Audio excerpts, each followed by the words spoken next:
وہ دونوں کب سے بیڈ پر بیٹھے بس روئی جا رہے تھے۔ تھوڑی دیر پہلے زامل کے ہاتھ ظالق کی چھوٹی سی انگلی لگ رہی تھی جسے پکڑ کر اسے چھوڑنے ہی نہیں آئی۔ وہ چھوٹی سی جان رو رو سرخ ہو گئی، اور یہ سب صرف اتنی سی دیر میں ہوا جتنی دیر میں زمل دونوں کے لیے فریش فروٹس کا جوس بنا کر لائی۔ کمرے کے قریب آتے اسے ظالق کے رونے کی آواز جیسے ہی آئی وہ بھاگتی ہوئی کمرے میں آئی اور آتے نظر سامنے بیڈ پر اس چھوٹی آفت پر پڑی جو ظالق کی انگلی پکڑ کر منہ میں لینے کی کوشش کر رہا تھا۔ اوئے یہ کیا کر رہے ہو؟ چھوڑو اسے! جلدی سے آگے آتی جو سائڈ ٹیبل پر آ کر اس کی انگلی چھڑوانے لگی۔ زامل بیٹا چھوڑو، بری بات۔ وہ غصے پر قابو پاتی قدرے پیار سے بولتی چھڑوانے لگی، کیونکہ اگر ذرا بھی تیز آواز میں بولتی تو زامل نے بھی رونا شروع کر دینا تھا۔ بیٹا میں کہہ رہی ہوں نا چھوڑ دو ورنہ تھپڑ لگے گا۔ اپنی ماں کی ڈانٹ ملتے فوراً سے ہونٹ باہر نکالیے، لیکن ڈیٹ نے انگلی نہیں چھوڑی۔ زمل نے کروا کر ظالق کی انگلی چھڑوائی تو وہ بھی رونا شروع ہو گیا۔ یہ دیکھ زمل بوکھلا کر رہ گئی۔ رونا ہے نا؟ رو، زور سے رو رو، میں بھی روتی ہوں۔ تم لوگوں کے باپ کو سکون نہیں تھا نا؟ پیدا کروا کر خود باہر گھوم رہے۔ آنے دو گھر، تینوں کو گھر سے نکالوں گی۔ وہ سچ میں اب رو دینے کو تھی۔ دونوں بچے اپنا پورا زور لگا کر صرف رو رہے تھے۔ ان کا رونا دیکھ سچ میں زمل کی آنکھوں میں آنسو آ گئے۔ اللہ جی میں کیا کروں، پلیز چپ ہو جاؤ۔ اس کے چیخنے پر بچے اور زور سے رونے لگے۔ جب دروازہ کھلتے ضیال اپنے دونوں ہاتھوں میں بڑے بڑے بیگز پکڑے کمرے میں داخل ہوا۔ سامنے کا منظر دیکھ اس کی آنکھیں پھٹی تھی۔ بچے تو بچے، ان کی ماں بھی رو رہی تھی۔ یہ دیکھ وہ صحیح میں بوکھلا کر رہ گیا تھا۔ یہ کیا ہو رہا ہے؟ چیزیں کو اوپر رکھتے وہ بیڈ کی جانب آیا۔ اسے دیکھ دونوں بچے اپنے ننھے ہاتھ اٹھا کر رونے لگے، جن کا مطلب تھا ان کو گود میں لیا جائے۔ اب بھی زمل روتی ہوئی بیڈ پر کھڑی ہوتی اس کے پاس گئی اور اس کے سینے سے لگ کر رونے لگی۔ میری جان بتاؤ تو صحیح ہوا کیا ہے؟ تم تینوں کیوں رو رہے ہو؟ وہ پیار سے اس کے بال سہلاتے نرمی سے پوچھنے لگا۔ انہوں نے بہت تنگ کیا مجھے، بہت زیادہ۔ اور وہ اور بھی زور سے رونے لگی۔ ضیال نے اسے اپنی گود میں اٹھا لیا اور اس کی دونوں ٹانگیں اپنے کمر کے گرد لاک کرتے کمر سہلائی۔ بس میرا بیبی، میں ابھی ڈانٹوں گا دونوں کو۔ اسے چپ کرواتے دونوں بچوں کو دیکھا جو اپنا رونا بھولتے ٹکر ٹکر اپنے ماں باپ کو دیکھنے لگے۔ وہ گود ان کی تھی، لیکن حق پہلے ان کی ماں کا تھا۔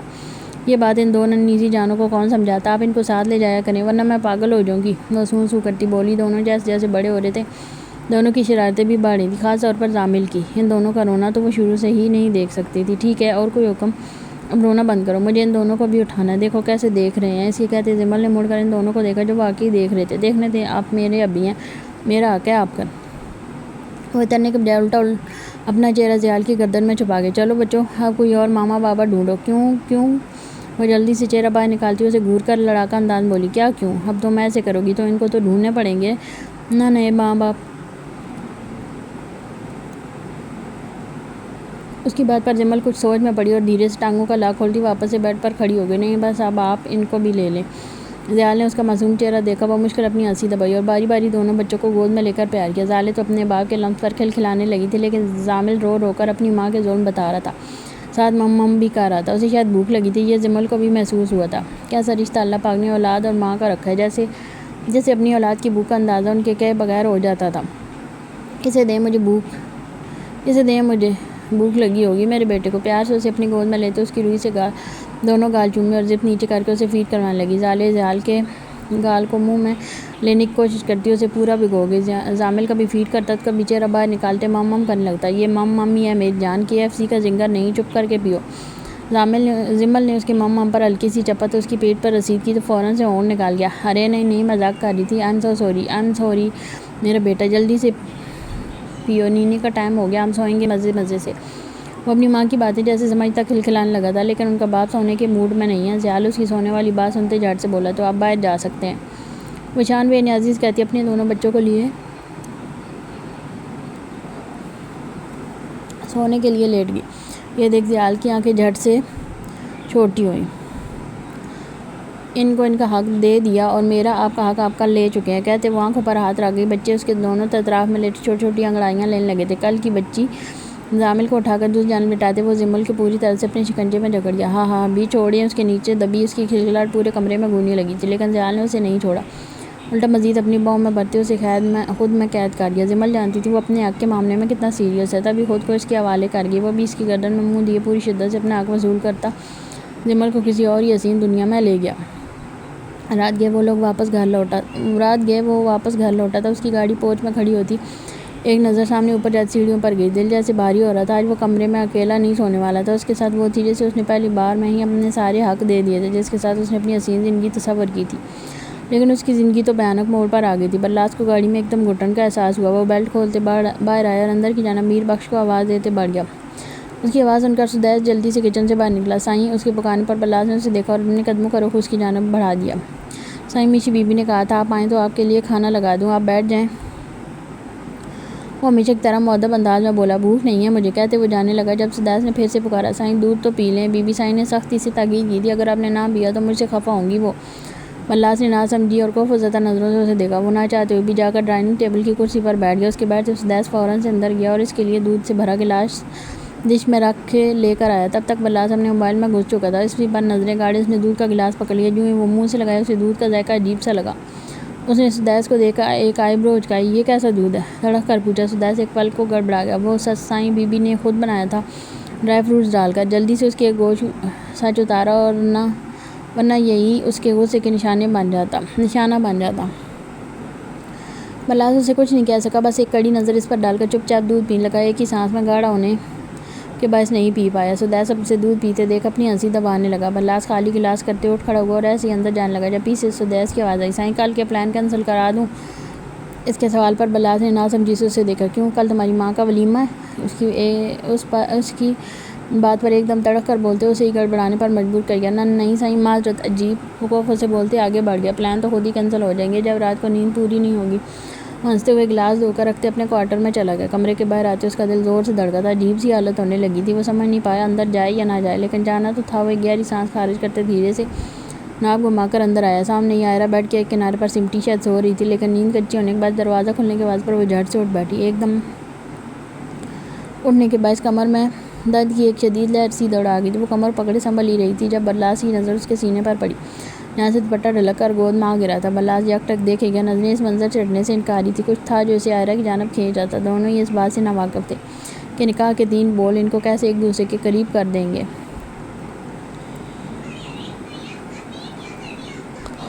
وہ یوں ہی کھڑا کتنی دیر اسے دیکھے گیا جب وہ اٹھ کر چلنے کی کوشش میں قدم لڑکھڑا جانے کے باعث پھر سے بیڈ پر ڈھس ہی گئی۔ یہ دیکھ بلاس اس کی جانب ایک ہی جس میں لپکا۔ کیا ہوا؟ تم ٹھیک ہو؟ فکر مندی سے پوچھتے وہ ہاتھ اس کے کندھے پر رکھ نہیں لگا تھا کہ آئرہ نے ایک جھٹکے میں اس کا ہاتھ پیچھے رکھ لیا اور خونخوار نظروں سے اسے دیکھ لگی۔ Don't touch me. اس کے کرخت انداز پر بلاس ایک پل کو اسٹک سا ہوا۔ اسے دیکھ لگا اندر ہی اندر کہیں ملال کا لیول تھوڑا بڑھا تھا، لیکن تب بھی اسے اپنا سہارا ہلکا سا چکراتا ہوا محسوس ہوا تھا۔ وہ کمر پکڑے اٹھ کر باتھ روم میں گھس گئی۔ اس شخص کے کمرے میں اس قدر ان کمفرٹیبل تھی کمفرٹر تک لے کر نہیں لیٹی، جس کے باعث ٹھنڈ کا اثر اس کے جسم میں درد کی شدید ٹیسیں اٹھانے لگا تھا۔ بلاس کچھ دیر وہیں کھڑا اس کا انتظار کرتا رہا جب اچانک دوبارہ سے اس کا سر ہلکا سا چکرایا۔ وہ سر پکڑے بیڈ پر وہیں بیٹھ گیا۔ اسے حیرت ہوئی تھی کہ پہلی بار اسے چکر آ رہے تھے، ورنہ جم کر وہ خود کو اتنا فٹ رکھتا تھا کہ چکر آنے کا سوال ہی پیدا نہیں ہوتا تھا۔ پھر کیوں؟ وہ بیٹھ کر سوچنے لگا۔ اتنے میں آئرہ دوپٹہ ٹھیک سے لیتی باہر آئی جب نظر سامنے بیڈ پر بیٹھے بلاس پر گئی۔ اب کیسی ہو تم؟ فکر مندی سے پوچھا، لیکن اس نے کوئی جواب نہیں دیا۔ اس کا منہ چیزیں یہاں وہاں اپنے سونے کی جگہ دیکھنے لگی، لیکن کمرے میں صرف بیڈ ہی تھا۔ کوچ اس ٹائپ پر بنا تھا کہ اس پر بیٹھا تو جا سکتا تھا، لیکن سویا نہیں۔ منہ میں دہی جمی ہے، کچھ پوچھ رہا ہوں، اب کیسی طبیعت ہے؟ اس کے جواب نہ دینے پر برمی سے پوچھا، میں آپ کو بتانے کی پابند نہیں۔ کرخت لہجے میں بولتی وہ کوچ پر سونے کے لیے کمفرٹر اٹھانے لگی جب بلاس نے ایک ہی جس میں اس کا بازو کھینچ کر اپنے قریب تر کیا۔ اس کی اس اچانک افتاد پر آئرہ بوکھلا کر اسے دیکھ لگی۔ دونوں کی بری آنکھوں کا قیامت خیز ملاپ ہوا تھا۔ تم میرے کمرے میں ہو، میرے گھر میں، تو مجھے بتانے کی پابند ہو۔ بولتے ہوئے اس کی گرم سانسوں کی گرماہٹ آئرہ کو اپنے چہرے پر پڑتی محسوس ہوتی، اپنے ریڑھ کی ہڈی تک سون ہوتی محسوس ہوئی۔ وہ ایک جھٹکے میں اپنا بازو چھڑاتی اس کی آنکھوں میں آنکھیں ڈال کر تن کر کھڑی ہوگی۔ اس کا قد اتنا تھا کہ بلاس کے دل پر وہ مشکل آ سکے، تبھی وہ اسے سر جھکائے دیکھ رہا تھا۔ شور ہے نا میرے، تو آج سے جو آپ کا وہی میرا پورا حق ہے اس کمرے پر، اس گھر پر اور یہاں کی ہر چیز پر۔ وہ نہ جانے کہاں سے اتنی ہمت لائی تھی، ورنہ اس جیسی ڈرپوک لڑکی کسی کے سامنے اف بھی نہ کر سکے۔ ہاں نہ کرتی ہمت، لیکن سامنے اس کا محبوب تھا، اور محبوب سے کیسا ڈر؟ بیچ میں چاہے کتنی بڑی نفرت کی دیوار کھڑی ہو جائے، محبت کی دیوار سے چھوٹی ہی رہے گی۔ واہ، بڑا حق جتانا سیکھ کر آئی ہو تو حق لینا سیکھا ہے، حق دینا نہیں۔ اس کی جانب قدم بڑھاتے وہ آئرہ کو ایک قدم پیچھے ہٹنے پر مجبور کر گیا۔ اس کی بات پر آئرہ کا خون خشک ہونے لگا تھا۔ اسے سمجھ نہیں آئی کہ کیا کہے، بس اس کی آنکھوں میں دیکھی گیا۔ آئندہ میرے سامنے حق کی بات نہ کرنا، ورنہ میں اپنا حق لینے پر آیا تو تمہیں منہ چھپانے کو کہیں جگہ نہیں ملے گی۔ کہتے وہ آئرہ کے اتنے قریب تھا کہ اس میں اٹھتی کلون کی خوشبو آئرہ کو خود میں جکڑنے لگی تھی۔ وہ ایک کرخت نگاہ آئرہ پر ڈالتے اپنا جیکٹ نکال کر سٹینڈ پر لٹکاتے واچ اتارنے لگا۔ آئرہ وہیں کھڑی اپنی بے ہنگم ہوتی سانسوں کا توازن ٹھیک کر رہی تھی جب بلاس نے اس کے ہاتھ سے کمفرٹر تقریباً کھینچا تھا اور لے کر جاتے کوچ پر بیٹھ گیا۔ وارڈروب سے دوسرا کمفرٹر نکالو اور لائٹ بند کر دو، مجھے اندھیرا پسند ہے۔ اسے وہیں اسٹک کھڑے دیکھ تڑک کر بولتے کمبل کھولنے لگا۔ آئرہ کا بس نہیں چلا، اس شخص کا سر پھوڑ دے۔ اور ہاں، وہ جانے ہی لگی تھی جب اس کی آواز پر پھر سے مڑی، کمرے میں چاہے جو مرضی کرو، لیکن گھر والوں کے سامنے ایک اچھی بیوی بن کر رہنا، میں نہیں چاہتا وہ سب پریشان ہوں۔ اسے سخت لفظوں میں تاکید کرتے سونے کے لیے لیٹ گیا۔ آئرہ خاموشی سے جا کر وارڈروب سے دوسرا کمبل نکالتی بیڈ پر آ کر دھیرے سے بیٹھ گئی۔ دونوں کے بیچ یہ سفر کرتی خاموشی بہت کچھ کہہ رہی تھی۔ ایک الگ سا احساس دونوں کو بار بار ایک دوسرے کی جانب نظر اٹھانے پر مجبور کر رہا تھا۔ یہ رات دونوں کی ایسے ہی گزری تھی، فاصلے پر ایک ایسا فاصلہ جو شاید مٹنے میں صدیاں لگا دے۔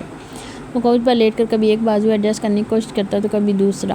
اس کوچ پر آئرہ جیسی نازک سی لڑکی پوری نہ آ سکے، پھر وہ تو تھا ہی ایک ٹھوس کسرتی جسامت والا مرد۔ اسے شدت سے اپنے زیادہ جم کرنے پر افسوس ہوا۔ اگلے 2 گھنٹے اس کے کروٹ بدلنے میں نکل گئے، نیند بھی پورے زور پر تھی۔ تبھی اتنی سی جگہ میں کمفرٹر میں لپٹے آنکھیں مون گیا آئرہ اسی وقت سو چکی تھی۔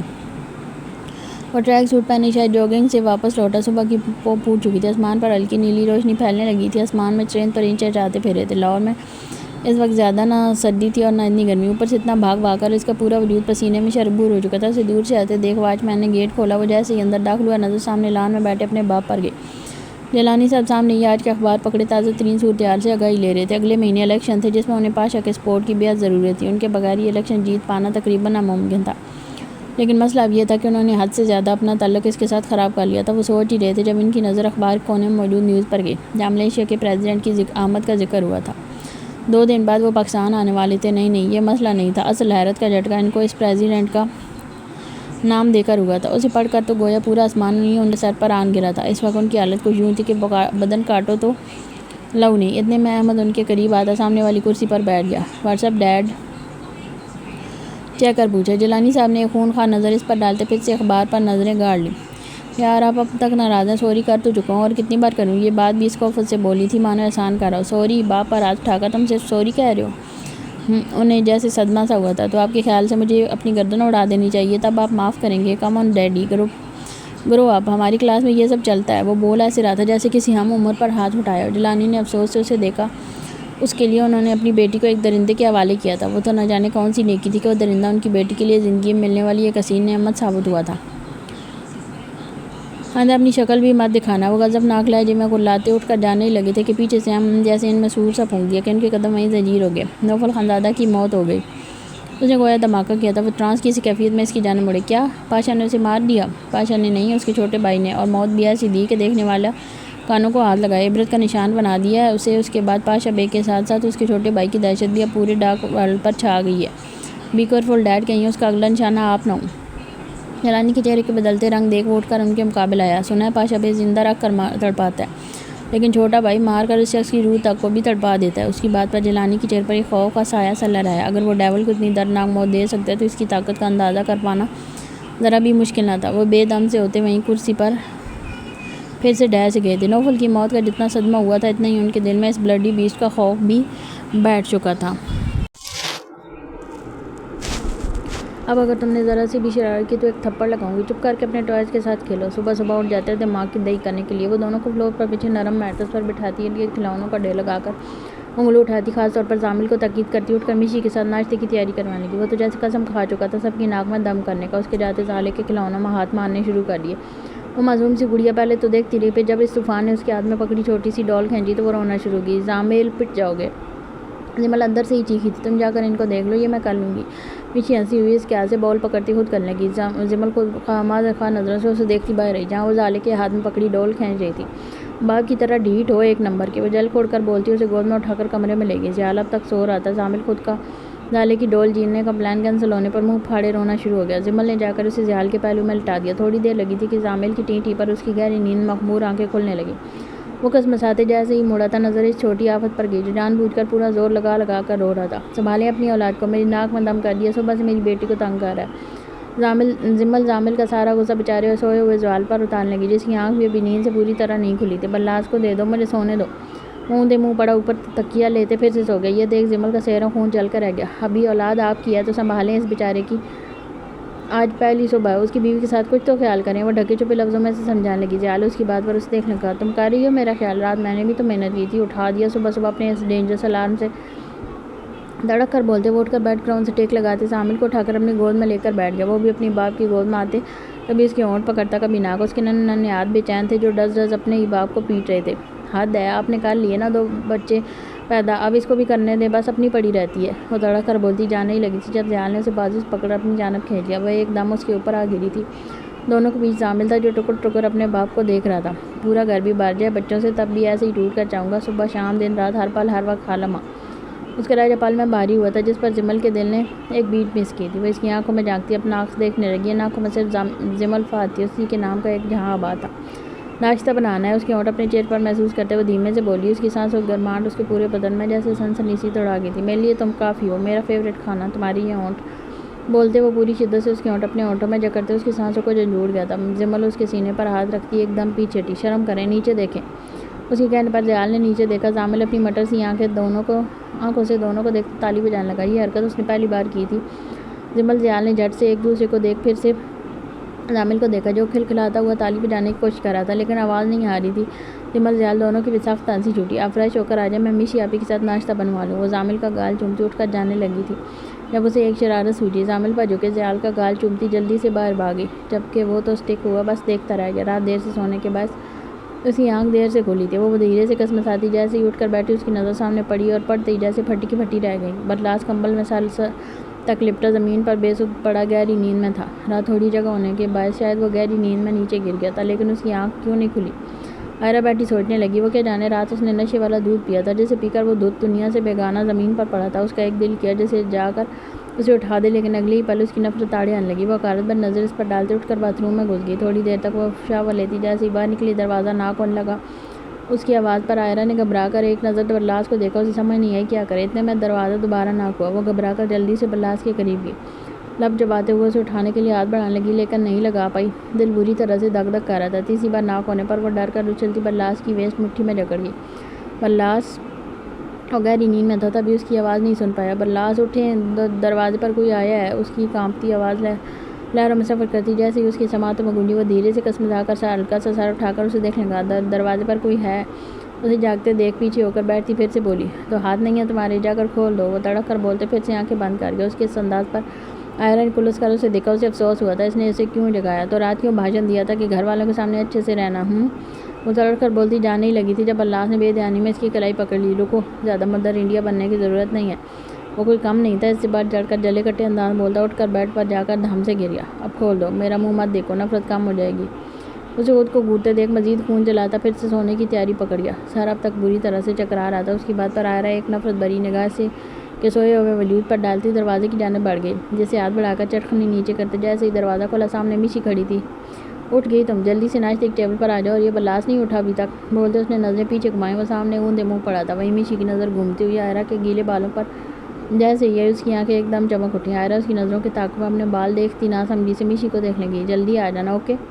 وہ آئرہ کا چہرہ تھپتھپاتی جلدی سے پلٹ گئی۔ اس کی خوشی آئرہ کی سمجھ سے بالت آتی۔ وہ سر چٹکتی دروازہ بند کر کے اندر آئی اور دوپٹہ بیڈ کے کنارے پر رکھتی ڈریسنگ ٹیبل کے سامنے کھڑی ہوئی بال سکھانے لگی۔ مرر اتنا بڑا تھا کہ پیچھے سوئے ہوئے برلاس کا عکس صاف اس میں دکھائی دے رہا تھا۔ اس نے اس کے سوئے ہوئے وجود پر جیسے ہی نگاہ دڑائی، نظریں ایک دم اس کی بھوری آنکھوں پر آ ٹکی جن کو کھلا دیکھ وہ ایک دم اچھل کر پڑی تھی۔ وہ جن جاگ رہا تھا، نہ صرف جاگ رہا تھا بلکہ اسے تاڑ بھی رہا تھا۔ اس نے جلدی سے بیڈ پر پڑا دوپٹہ اکھڑ سینے پر اوڑھ لیا۔ یہ دیکھ برلاس نے آنکھیں چھوٹی کی تھیں۔ نہ جانے کیوں اس کی تیز نظریں آئرہ کو اپنے بدن کے آر پار ہوتی محسوس ہو رہی تھیں۔ ایک دیوار نکلوا لو، کمرے میں چھپنے میں آسانی ہوگی۔ اس کا خود کو یوں چھپانا دل کو برا لگا تھا۔ اب تو الارشتہ تھا، پھر بھی وہ خود کو اس سے چھپا رہی تھی۔ اس کے اٹھ کر باتھ روم میں جانے تک وہ اسی طرح پتھر کی مورت بنی کھڑی رہی۔ اس کے جاتی جلدی سے بالوں کی فرینچ چٹیاں بنائی اور گلے میں اپنی ماں کی دی ہوئی چین پہنی۔ تھوڑی دیر تک دونوں تیار ہوتے کمرے سے ایک ساتھ باہر نکلے۔ آئرہ گھبراتی ہوئی برلاس کی اوٹ میں مرے مرے سے قدم سے چلتی ہوئی آ رہی تھی۔ سب ٹیبل پر جمع تھے۔ میشی اور جمل سب کو ناشتہ سرو کر رہی تھی جب کومل، میشی اور جمل کی نظروں کا تبادلہ ہوا۔ میشی نے آنکھوں سے جیسے ہی گرین سگنل دیا، جمل خوشی سے اچھلتی تالی بجانے لگی۔ سب نے وہ یک وقت اس پر پڑنے والے اس دورے کو دیکھا۔ سوری، وہ شرمندہ ہوتی جلدی سوری کرتی اپنے کام پر جٹ گئی۔ کومل اور میشی نے اسے گھور کر دیکھا۔ بیٹھو، کیا لوگی تم؟ میشی نے اس کی کرسی کی جانب اشارہ کیا۔ وہ برلاس کے ساتھ والی کرسی پر بیٹھی نروس سی ہوتی یہاں وہاں نظر دوڑانے لگی۔ برلاس سرو کرے گا آئرہ کو، تم دونوں بیٹھ جاؤ۔ زیال نے ایک نظر برلاس کے چہرے پر ڈالتے حکمیہ انداز میں کہا، لیکن برلاس کو تو اس کی بات پر جیسے 400 والٹ کا جھٹکا لگا تھا۔ میں دوں؟ میں؟ برلاس شاہ ناشتہ سرو کرے گا؟ اسے جیسے گہرا صدمہ ہوا تھا اپنے لیے، جس نے کبھی پانی کا گلاس نہیں لیا تھا، وہ اب ناشتہ سرو کرے گا؟ کیوں، ہاتھ سلامت نہیں ہے یا سلامت دیکھنا نہیں چاہتے؟ زیال کی دھمکی پر سب نے اپنی ہنسی دبائی۔ برلاس اندر تک جل کوڑ کر رہ گیا تھا۔ جتنا اسے اپنی غلطی کا ملال تھا اب اتنا ہی وہ الٹ کر رہا تھا۔ رات کتنے پیار سے اس نے آئرہ کی طبیعت پوچھی تھی لیکن اس کا برہم انداز دیکھ وہ بھی ڈھیٹ بن گیا۔ ایک شیر تھا تو دوسرا سوا شیر، بیوی بنایا تھا رقیب بن گئی۔ اور زیر لب بڑبڑاتے اس کے آگے پلیٹ میں ناشتہ ڈالنے کا زیال کو کوئی یاقوت اور پامیر کے ساتھ شیئر نہیں کرتا تھا۔ تو آئرہ کے ساتھ کیسے کر لیتا؟ اس کے لیے زیال کی فکر دیکھ بلاس جل کو اڑ کر رہ گیا تھا۔ زامل اپنے باپ کی گود میں آنے والا اس کے منہ میں جاتے ہوئے دیکھتا اور چپ چاپ اپنی زبان ہونٹوں پر پھیرنے لگا۔ جب یہ دیکھ زیال نے جیم انگلی پر لگاتے اس کے منہ میں جیسے دیا، وہ پہلے تو اس کا ذائقہ سمجھنے لگا، لیکن جو ہی سمجھ آیا کھٹا سا منہ بناتے انگڑائیاں لینے لگا۔ سب آپس میں باتیں کرتے ناشتے مصروف تھے جب باہر سے مام اور عثمان آتے دکھائی دیے۔ اوئے تم صبح صبح کیسے جن کے بوتل کی طرح حاضر ہو گئے؟ بوتل کے جن کی طرح، کومل نے پامیر کے کندھے پر چٹکی کاٹتے فوراً تصدیق کی۔ ہاں وہی، اس چینی کو کیا سمجھ آنی ہے، یہ اپنے مذکر مؤنث ہی ٹھیک کر لے بیچارہ۔ اس کی لاپرواہی سے انداز پر کومل کی ہنسی چھوٹی۔ اتنی مشکل سے مام کی رسمیں ختم ہوئیں، 2 دن وہاں ہلا گلا رہا، میرے تو دماغ ہی سن ہو گئی۔ وہ ہاتھ سے پیشانی مفصل تک کرسی کھینچ کر ناشتے کے ساتھ انصاف کرنے بیٹھ گیا۔ اس کے بیٹھتے مام اندر جانے ہی لگی تھی جب کومل نے اسے روک دیا۔ تم کہاں جا رہی ہو؟ آؤ بیٹھو ناشتہ کرو۔ نہیں مجھے بھوک نہیں ہے۔ پوری ٹیبل پر صرف ایک کرسی خالی تھی جو بلاس کے ساتھ تھی، اور وہ کم از کم صبح صبح کسی کڑی آزمائش میں نہیں آنا چاہتی تھی۔ ارے کیسے بھوک نہیں ہے، آؤ بیٹھو۔ وہ بھی جیسے بضد تھی۔ میشی نے سوالیہ نظروں سے اسے دیکھا تو اس نے پلک جھپکاتے تسلی دی۔ مام نہ چاہتے ہوئے بھی جا کر بیٹھ گئی۔ اس دشمن جان کے اتنے قریب بیٹھنے پر دل پوری طرح سے دھڑک رہا تھا، سانسوں کی روانی جیسے کم ہو رہی تھی۔ آئرہ اسے ہی دیکھ رہی تھی، اسے نہ جانے کیوں مام کا بلاس کے پہلو میں بیٹھنا برداشت نہیں ہو رہا تھا۔ وہ سارا زور چمچ پر دیتی، آملیٹ کے چھوٹے چھوٹے ٹکڑے کرتی اسے بری طرح سے شہید کر گئی تھی۔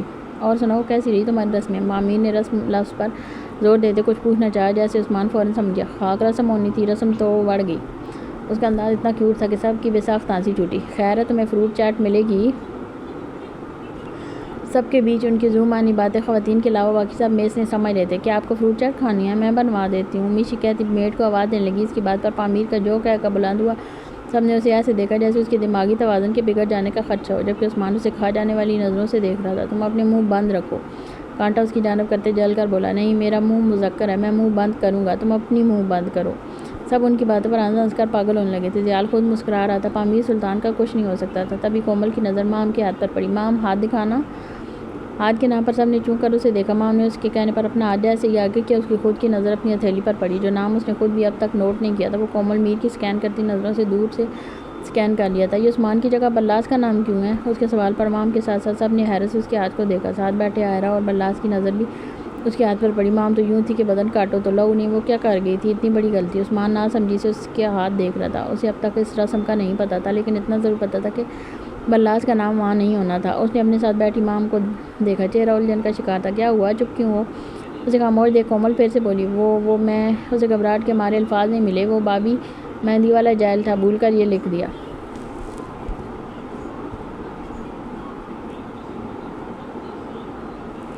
سب نے عثمان کی طرف دیکھا، خود ماں بھی بے یقینی سے اسے دیکھ لگی۔ ہاں ہو سکتا ہے ایک دن میں 2 دلہنوں کو لگائی تو شاید بھول گئی ہوگی۔ ماں میشی کی بات سنتی اٹھ کر اپنے کمرے میں چلی گئی۔ جب اسے جاتے دیر سب نے دیکھا، آئرہ کا چہرہ مارے ضبط کے سرخ ہو رہا تھا۔ تبھی حال میں چھائی گہری خاموشی میں زامل کی مم گونجی۔ یہ کیا مم کرتا رہتا ہے؟ اس کا الف منہ میں پھنس گیا ہوگا، لیکن کچھ دن تک نکلے گا، پھر بولے گا ماما، لیکن پہلے اسے ماموں کہنا چاہیے۔ بلاس کو جیسے دکھ ہوا۔ تو کیا بنے گا؟ ماموں بھی چاچو بھی؟ ایسا کر دونوں کو ملا کر ماچو مین کیسا؟ ایسا ہو سکتا تھا کہ مامیر سلطان کے پاس کسی مسئلے کا حل نہ ہو۔ اس کا ناشتہ بند کرو۔ زیال اس کی پٹر پٹر سنتا اپنا ناشتہ ختم کرتے زامل کو لے کر اندر چلا گیا، جبکہ سب پامیر کے علاوہ ہنس رہے تھے۔ وہ تو ایسے دبکڑا بیٹھا جیسے منہ میں زبان ہی نہ ہو۔ وہ ناشتہ کرتے سیدھا اپنے کمرے میں آیا۔ سامنے امام بیڈ پر بیٹھی رخ پلٹے شاید رو رہی تھی۔ اس کی سوں سوں کی آواز پورے کمرے میں گونج رہی تھی۔ عثمان یہ دیکھ قدم قدم چلتا اس کے پاس آ کر بالکل اس کے قریب بیٹھا۔ مائی آپ رو رہی ہیں؟ اس کے کندھے پر ہاتھ رکھتے بے حد نرمی سے پوچھا۔ جب اس نے سرخ متورم آنکھوں سے عثمان کی جانب دیکھا، یہ میں نے جان بوجھ کر نہیں کروایا، یہ میں جانتی بھی نہیں تھی۔ وہ روتی ہوئی ہچکی لیتی اپنی صفائی دینے لگی۔ عثمان نے اس کے شانوں پر ہاتھ پھیلاتے اپنے سینے سے لگا لیا۔ جانتا ہوں غلطی سے ہوا ہے، اور یہ بھی پتہ ہے کہ آپ نکاح کے 3 لفظوں کے بعد بلاس کو بھولنے کی کوشش کر رہے ہیں۔ اس کی بات پر مام نے چہرہ باہر نکال کر بے یقینی سے اسے دیکھا۔ کیا وہ جانتا تھا؟ جانتا ہوں۔ اس کی الجھی نظروں کو مفہوم سمجھتے پیار سے بولا۔ زیال خان افندی کو بہت عرصے پہلے سے جانتا ہوں، وہ دوست سے بڑھ کر بھائی ہے میرا۔ جب اس نے میرے لیے آپ کا ذکر کیا تب یہ بھی بتایا کہ آپ اس کے چھوٹے بھائی کو پسند کرتے ہیں، ورنہ آپ کو کیا لگتا ہے میں اپنا حق ان رسم کی وجہ سے نہیں لے سکا؟ مام سانس روکے اسے دم سادے سنتی رہی۔ اس کے چہرے پر درد تھا، لفظوں میں زخم تھا۔ میں چاہتا ہوں آپ اسے بھول کر مجھے قبول کر لیں پورے دل سے۔ جس دن ایسا ہوگا اس دن میں اپنا حق لے لوں گا، ورنہ اس سے پہلے مجھے اپنا آپ ایک درندہ لگے گا جو خالی پھولی بدن کو نوچ رہا ہے۔ اس کی باتوں میں اثر تھا۔ مام کا دل قائل ہونے لگا۔ وہ کیا جانے یہ نکاح کے 3 بولوں کی طاقت تھی کہ اس کا دل فوراً سے اپنے محرم کے حق میں پگھلنے لگا تھا۔ عثمان مسکرا کر اس کے ماتھے پر بوسہ دیتے بیڈ پر چڑھتے سونے کی تیاری پکڑ گیا۔ وہاں کزنس کے بیچ 2 دن کی نیند اچھی خاصی آرام ہوئی تھی۔ مام کتنی دیر بیٹھی اسے دیکھی گئی۔ کیا کیا وہ سچ میں اب تک بلاس کو دل میں رکھے ہوئے تھی؟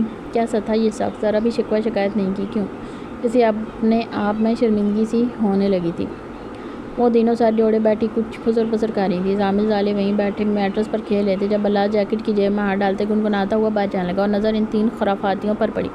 وہ اپنے قدموں کا رخ ان کی جانب موڑ گیا۔ اگلی بار ڈوز کی کوانٹٹی تھوڑی زیادہ رکھیے گا ورنہ خوشخبری نہیں ملے گی۔ وہ تینوں کے سروں پر دھماکہ کرتے ایک دل جلی مسکراہٹ ان کی جانب چھال کر باہر نکل گئے جبکہ تینوں سانس روکے بیٹھی تھی۔ تینوں چپ گم سم سی بیٹھی اپنے پلان پر پورا سمندر پھرتے دیکھ سٹک ہو چکی تھی۔ وہ تو خوش ہو رہی تھی کہ ضرور کچھ ہوا ہوگا لیکن وہ کیسے بھول گئی تھی کہ ان بھائیوں کے ساتھ چالاکی کرنا سب سے بڑی بیوقوفی ہے۔ یہ لوگ بندہ دیکھ کر بتا دیں وہ کیسا ہے تو کیا وہ دودھ میں ملی پلز نہیں پہچانے گا؟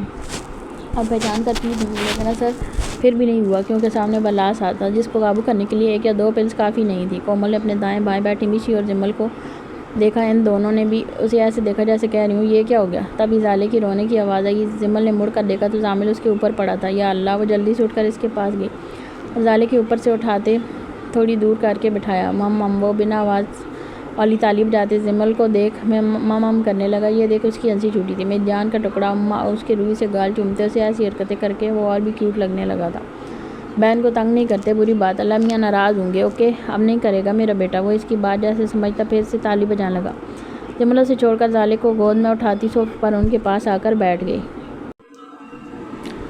یہ تو ہمارا پلان بڑھ گیا، اب کیا کریں؟ کومل گہری سوچ میں ڈوبی۔ کرنا کیا ہے؟ یہ لڑکا صرف ایک کے قابو میں آ سکتا ہے۔ میشی کی بات پر دونوں نے اسے دیکھا جب وہ جمل کو دیکھ رہی تھی۔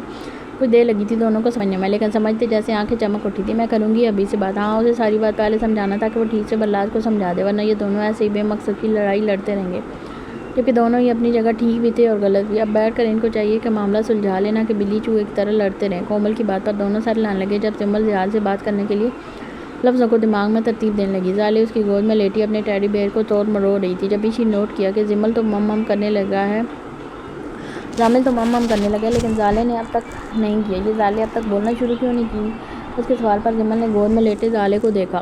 پتہ نہیں، میں نے بھی غور نہیں کیا۔ اسے ایک دم فکر لاحق ہوئی۔ بیٹا بولو مما بولو۔ اس کی ننھے سے گلابی ہونٹ چھوتی اس کے منہ سے بلوانے کی کوشش کرنے لگی لیکن وہ بس ٹکر ٹکر اپنی ماں کو دیکھی جا رہی تھی۔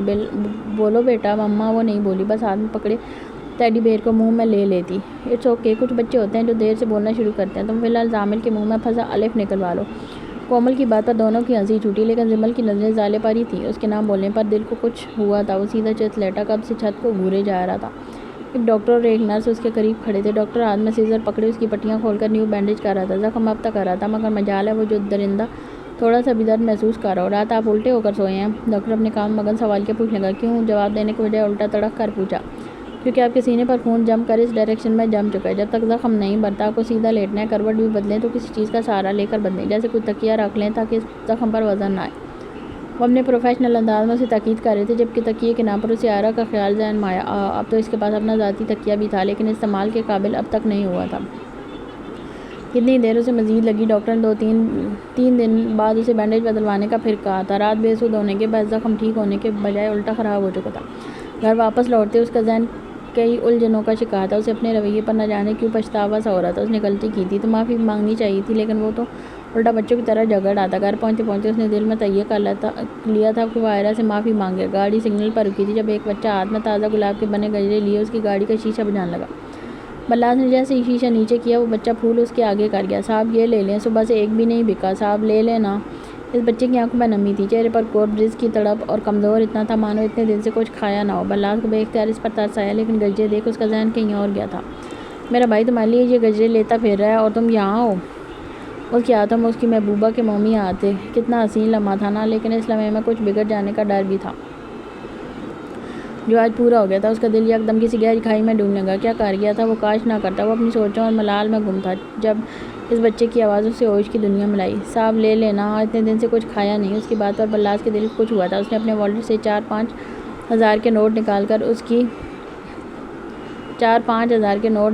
کی ہتھیلی پر رکھ دیے۔ جاؤ اچھا کھانا کھاؤ اور میرے لیے دعا کرنا، وہ تمہاری سن لے گا۔ دل اپنی ہی بات پر بے اختیار مٹھی میں آیا۔ وہ کیوں خود نہیں مانگ لیتا؟ کیا اس کی نہ سنتا وہ؟ کبھی بلاس نے مانگ کر دیکھا تھا؟ دماغ نے دور کہیں سے آواز لگائی تھی، نہیں وہ تمہاری نہیں سنے گا، وہ بلاس شاہ کو پسند نہیں کرتا۔ صاحب یہ لے لیں تاکہ یہ پیسے مجھے میرا رزق لگے، بھیک نہیں۔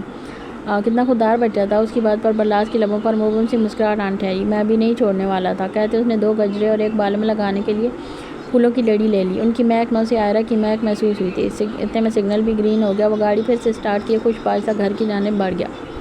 زالے ہاتھ میں پکڑے ٹیڈی بیئر کو اپنے چھوٹے سے گھٹنے پر رکھے اسے تھپکی دیتی سلا رہی تھی، جبکہ زامل اپنے کھلونوں میں تباہی مچاتا اپنے لڑکا ہونے کا بھرپور ثبوت دے رہا تھا۔ پورے کمرے میں ان کے کھلونوں کا قبضہ تھا۔ کتنی دیر وہ خود سے کھیلتا رہا، جب اس کی نظر سکون سے بیٹھی زالے پر گئی۔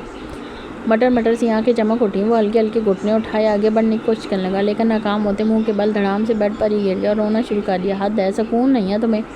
جمل جو اپنے کالج کی اسائنمنٹ بنانے میں مشغول تھی، اس کی رونے کی آواز پر جھنجھلاتی اٹھ کر اس کے پاس آئی۔ بے چین ہڈیوں اسے سیدھا بٹھاتے بجائے سے ہی مڑی، اس نے پھر سے رونا شروع کر دیا۔ رکو، ہم چیزیں کھائیں گے، دیکھو بابا کیا کیا لائے ہیں۔ وہ ساری چیزوں کا ڈھیر اس کے آگے پھیلاتی ایک ایک چیز اٹھا اٹھا کر اسے دکھانے لگی۔ وہ چیزوں کو بجائے ان کی آواز پر چپ ہوتا ایک چیز اٹھا کر دیکھنے لگا۔ جب وہ دیکھنے سے نہ بجی تو رونا شروع کر دیا۔ یہ دیکھ جمل کا اپنا سر پیٹ لینے کا دل چاہا۔ اس کو ایسے کرو اب بچے گی۔ اس پر دو چار تھپڑ لگا کر اسے بجایا۔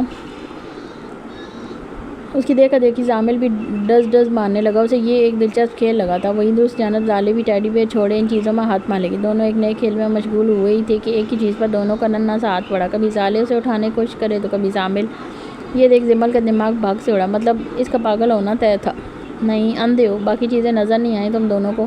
اور ڈانٹ ایسے رہی تھی جیسے اب دونوں سمجھ جائیں گے۔ زامل کو چیزیں نہ ملی تو وہ منہ پھاڑے رونا شروع ہو گیا تھا۔ بیٹا میں کیا کروں تمہارا، کتنا تنگ کر رہے ہو؟ اب تمہیں سنبھالوں یا کالج کا کام کروں؟ وہ سے بڑبڑاتے وہ زامل کو اٹھانے ہی لگی تھی جب پیچھے سے کسی نے اسے ایک دم خود میں جکڑتے اس کی کمر اپنے سینے سے لگائی تھی۔ تم مجھے سنبھالو، باقی کام میں سنبھالوں گا۔ اس کی گردن میں منہ گھساتے بے تحاشا چومنے لگا۔ جمل اس کے سر پر ہاتھ بڑھا کر رہ گئی تھی۔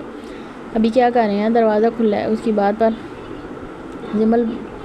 بات پر ذیال بجائے پیچھے ہٹنے کے ایک ٹانگ سیدھی کر کے دروازہ دھاڑ سے بند کرتے اسے مزید خود میں کس گیا۔ وہ نازک سی جان اس کی قید میں سمٹ کر نظر تک نہیں آتی تھی۔ ابھی آپ موٹے ہو گئے، میری سانس رک رہی ہے۔ وہ اب رو دینے کو تھی، جبکہ وہ کان لپیٹے گردن سے کندھے تک پر رہا تھا، شرٹ سرکا کر وہاں اپنی ٹنو خیزیاں نچھاور کرنے لگا۔ رک جائیں تو میری سانس لینے دیں۔ وہ کم کرنے کے بجائے مزید اس کے گرد اپنا گھیرا تنگ کر گیا۔ جمل جانتی تھی وہ بنا اپنی شرطیں لوٹائے نہیں مانے گا، تبھی اس کے ہزار میں ہی رخ پلٹتی اس کے سینے کی جانب مڑ گیا۔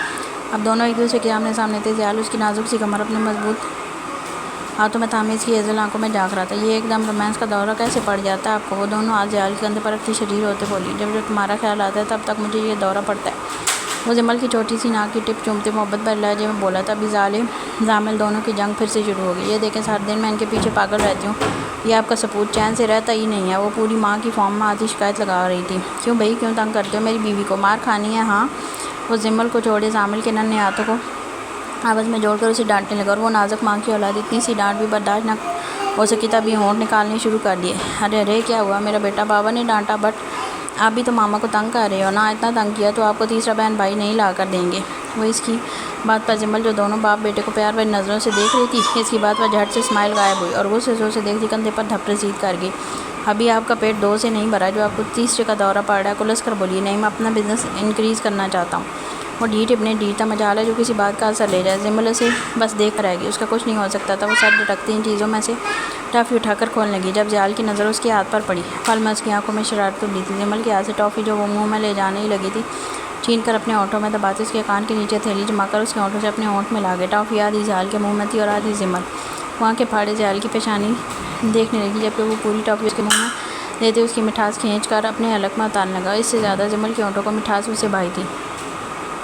زامل دونوں کو دیکھ تالی بجانے لگا، وہ بھی اپنے باپ کی طرح بے شرم ہوتا جا رہا تھا۔ ذیال نے مڑ کر اس کی کھلکھلاہٹ دیکھتے جمل کو دیکھا جو اب تک سٹک تھی اس کی اس حرکت پر۔ میرا بیٹا کتنا خوش ہو رہا ہے، وہ زامل کے گال چومتے شدید ہوتے بولا۔ جمل نے دھڑا دھڑ اس کے سینے پر مکوں کی برسات کر دی۔ آؤٹ مار دیا ظالم نے، وہ اپنی ہنسی رو کے جھوٹ موٹ کر درد ظاہر کرنے لگا۔ یوں بدتمیز، ابھی آپ کو بس موقع چاہیے۔ وہ دھڑا دھڑ اس پر برستی رواں سی ہوتی بولتی چلی گئی، جبکہ ذیال اور زامل دونوں ہنس ہنس کر پاگل ہو رہے تھے۔ ظاہر ان سب کو دیکھ خاموش بیٹھی تھی۔ جب جمل کی نظر اس پر پڑی، ابھی وہ ایک دم رکی۔ جی ابھی کی جان، ہمیشہ کی طرح محبت بھرا جواب دیا، لیکن اس کے چہرے پر پریشان دیکھ وہ ایک دم رکا۔ کیا ہوا، تم ٹھیک ہو؟ فکر مندی سے پوچھا۔ آپ نے نوٹ کیا ظاہر زامل کی طرح حرکت نہیں کرتی۔ اس کی بات پر ذیال نے مڑ کر ظاہر کی جانب دیکھا جو اپنی بٹن سی چھوٹی چھوٹی آنکھوں سے کبھی اپنی ماں کو دیکھتی تو کبھی اپنے باپ کو۔ ذیال اسے دیکھ کے گیا، وہ تو جمل سے پہلے ظاہر کو نوٹ کرتا آ رہا تھا۔ کیا ہوا بابا کی پرنسس کو؟ وہ ظاہر کو اٹھا کر گود میں بٹھاتے اس کی روئی سے گال چوم لگا۔ وہ اپنے ننھے سے ہاتھ اس کے چہرے پر رکھتے اس کے گالوں پر اپنا چھوٹا سا منہ رکھ گئی۔ میرا بیٹا ناراض ہے؟ وہ وہیں سے اس کی گردن میں منہ دیے گدگدی کرنے لگا۔ وہ ننھی سی گڑیا کھلکھلا کر ہنسنے لگی تھی۔ اسے یوں دیکھ جمل کی جیسے جان میں جان آئی تھی. وہ اپنے باپ کے ساتھ ہنستی کھیلتی بہت کیوٹ لگ رہی تھی کیونکہ اس کی ناک ہاتھ میں پکڑتی, کبھی جال کے بال پکڑ کر کھینچتی. جمل نے نوٹ کیا تھا وہ یہ حرکتیں اپنی ماں یا اور کسی کے ساتھ نہیں کرتی, صرف اپنے باپ کے ساتھ کرتی ہے, لیکن وہ کر رہی تھی, یہی اس کے لیے کافی تھا. گاڑی کا آرچ پوچھ میں کھڑی کرتے اس نے نرم ہاتھوں سے گجرے اٹھائے اور دھیرے سے دروازہ کھولتے باہر نکلا. چہرے پر ایک الوائی سی چمک تھی, لبوں پر مبہم سی مسکراہٹ تھی. میر بخش وہ لاؤن میں داخل ہوتے اسے آواز دینے لگا, لیکن وہ نہیں آیا. اسے حیرت ہوئی تھی کہ اس نے ہاسپٹل سے واپس آنے کے بعد جتنی بار بھی میر بخش کو بلایا تھا وہ نہیں آیا, حالانکہ وہ ایک بار بلانے پر ہی حاضر ہو جاتا تھا. اب بلاس کو غصہ آنے لگا تھا. میر بخش وہ پوری قوت لگاتے اسے آواز دینے لگا. جب میڈ کچن سے نکلتی دوڑ کر اس کے پاس آئی. جی سائیں حکم. وہ آتے سر جھکا کر مؤدب انداز میں مخاطب ہوئی. تم میر بخش ہو؟ ایک دم تڑک کر پوچھے. جی سائیں. وہ جیسے سمجھی نہیں تھی. تم میر بخش ہو نہیں نا؟ تو جاؤ میر بخش کو بلاؤ, کہتے وہ صوفے پر بیٹھنے لگا. جب میڈ کی بات پر وہ بیٹھتا رہ گیا. صحیح میر بخش کا تو انتقال ہو گیا؟ اس کی بات پر بلاس کو لگا جیسے کہ اس کانوں نے غلط سنا تھا. وہ دم سادے ایک پل کو اس میڈ کے چہرے کو دیکھنے لگی. کیا بکواس کر رہی ہو؟ کہاں ہے میر بخش؟ اب کے انداز غضبناک ہوا تھا. میڈ تھوک نکلنے کی کوشش کرنے لگی. جی سائیں وہ میر بخش کو تو بی بی سائیں کے بھائی نے مار دیا تھا آپ کی بارات والے دن ہی. اب کے بار بلاس کو لگا وہ کھڑا رہا تو گر جائے گا. ٹانگیں جیسے ہی بے جان سے ہونے لگی تھی. دل ایک دم کسی گہری کھائی میں جا گرا تھا. کیا وہ شیطان اس سے پہلے اس کی خوشیوں پر ڈاکہ ڈال چکا تھا؟ اس کی آنکھوں میں نمی تیرنے لگی. نظر اپنے ہاتھ میں پڑے گجروں پر گئی جنہیں دیکھو اسے نوفل کی یاد آنے لگی. وہ بے اختیار ان پر اپنی گرفت مضبوط کر گیا. چہرے پر اذیت کے ساتھ ساتھ شدید اشتعال کی سرخی تھی. وہ گجرے وہیں زمین پر پھینکتا آگے بڑھ گیا. آگے بڑھتے اس کے برانڈڈ بوٹ ان معصوم کلیوں کو مسل کر گئے تھے. وہ پھول زمین پر پڑے اپنی قسمت رونے لگی تھی. خریدا جتنے پیار سے گیا تھا روندہ بھی اتنی بے دردی سے گیا تھا. وہ دھاڑ سے دروازہ کھول کر کمرے میں جو ہی داخل ہوا نظر سامنے اپنے کپڑے بیگ میں رکھتی آئرہ پر گئی جو صحیح سے تہہ جماعتی کپڑے رکھ رہی تھی. جب اچانک بلا نے اس کا بازو دبوچتے ایک جھٹکے میں سے دیوار سے جا لگایا. وہ اس اچانک افتاد پر آنکھیں پھاڑے اسے دیکھنے لگی جو اس کے اتنے قریب تھا کہ اس کی سانسوں کی گرماہٹ آئرہ کو اپنا چہرہ جھلساتی ہوئی محسوس ہوئی تھی. یہ کیا حرکت ہے؟ وہ اپنا بازو چھڑواتی کر رقص انداز میں بولی. بلاس نے بجائے چھوڑنے کے اپنی انگلیاں مزید اس کی نازک سی بازو میں گاڑتے اسے خود کی جانب کھینچ لیا, اتنا کہ درمیان سے ذرا سا بھی ہوا نہ گزر سکے. آئرہ کی دھڑکنیں بلاس کے کسرتی سینے سے الگ تھی. بدن سے بدن ملتے ایک سنسنی سی آئرہ کے وجود میں دوڑ گئی تھی کہ اس بات کا اتنا گھمنڈ دکھا رہی تھی مجھے, ہاں اپنے اس بھائی کے لیے جس میں انسانیت نام کی کوئی چیز نہیں تھی. اس کے منہ سے اپنے بھائی کے لیے گالی سن کر آئرہ کا دل جیسے ایک دم مٹھی میں آیا تھا. زبان سنبھال کر بات کریں, میرے بھائی کے بارے میں. وہ بھی کسی زخمی شیرنی کی طرح گھرائی تھی. Shut up, just shut up. بلاس کی ایک دم دھاڑنے پر آئرہ ایک پل کو سہم کر رہ گیا. وہ اس طرف سے بازو دبوچتی تقریباً گھسیٹتا ہوا باہر کی جانب لے گیا. کیا کر رہے ہیں؟ چھوڑیں مجھے.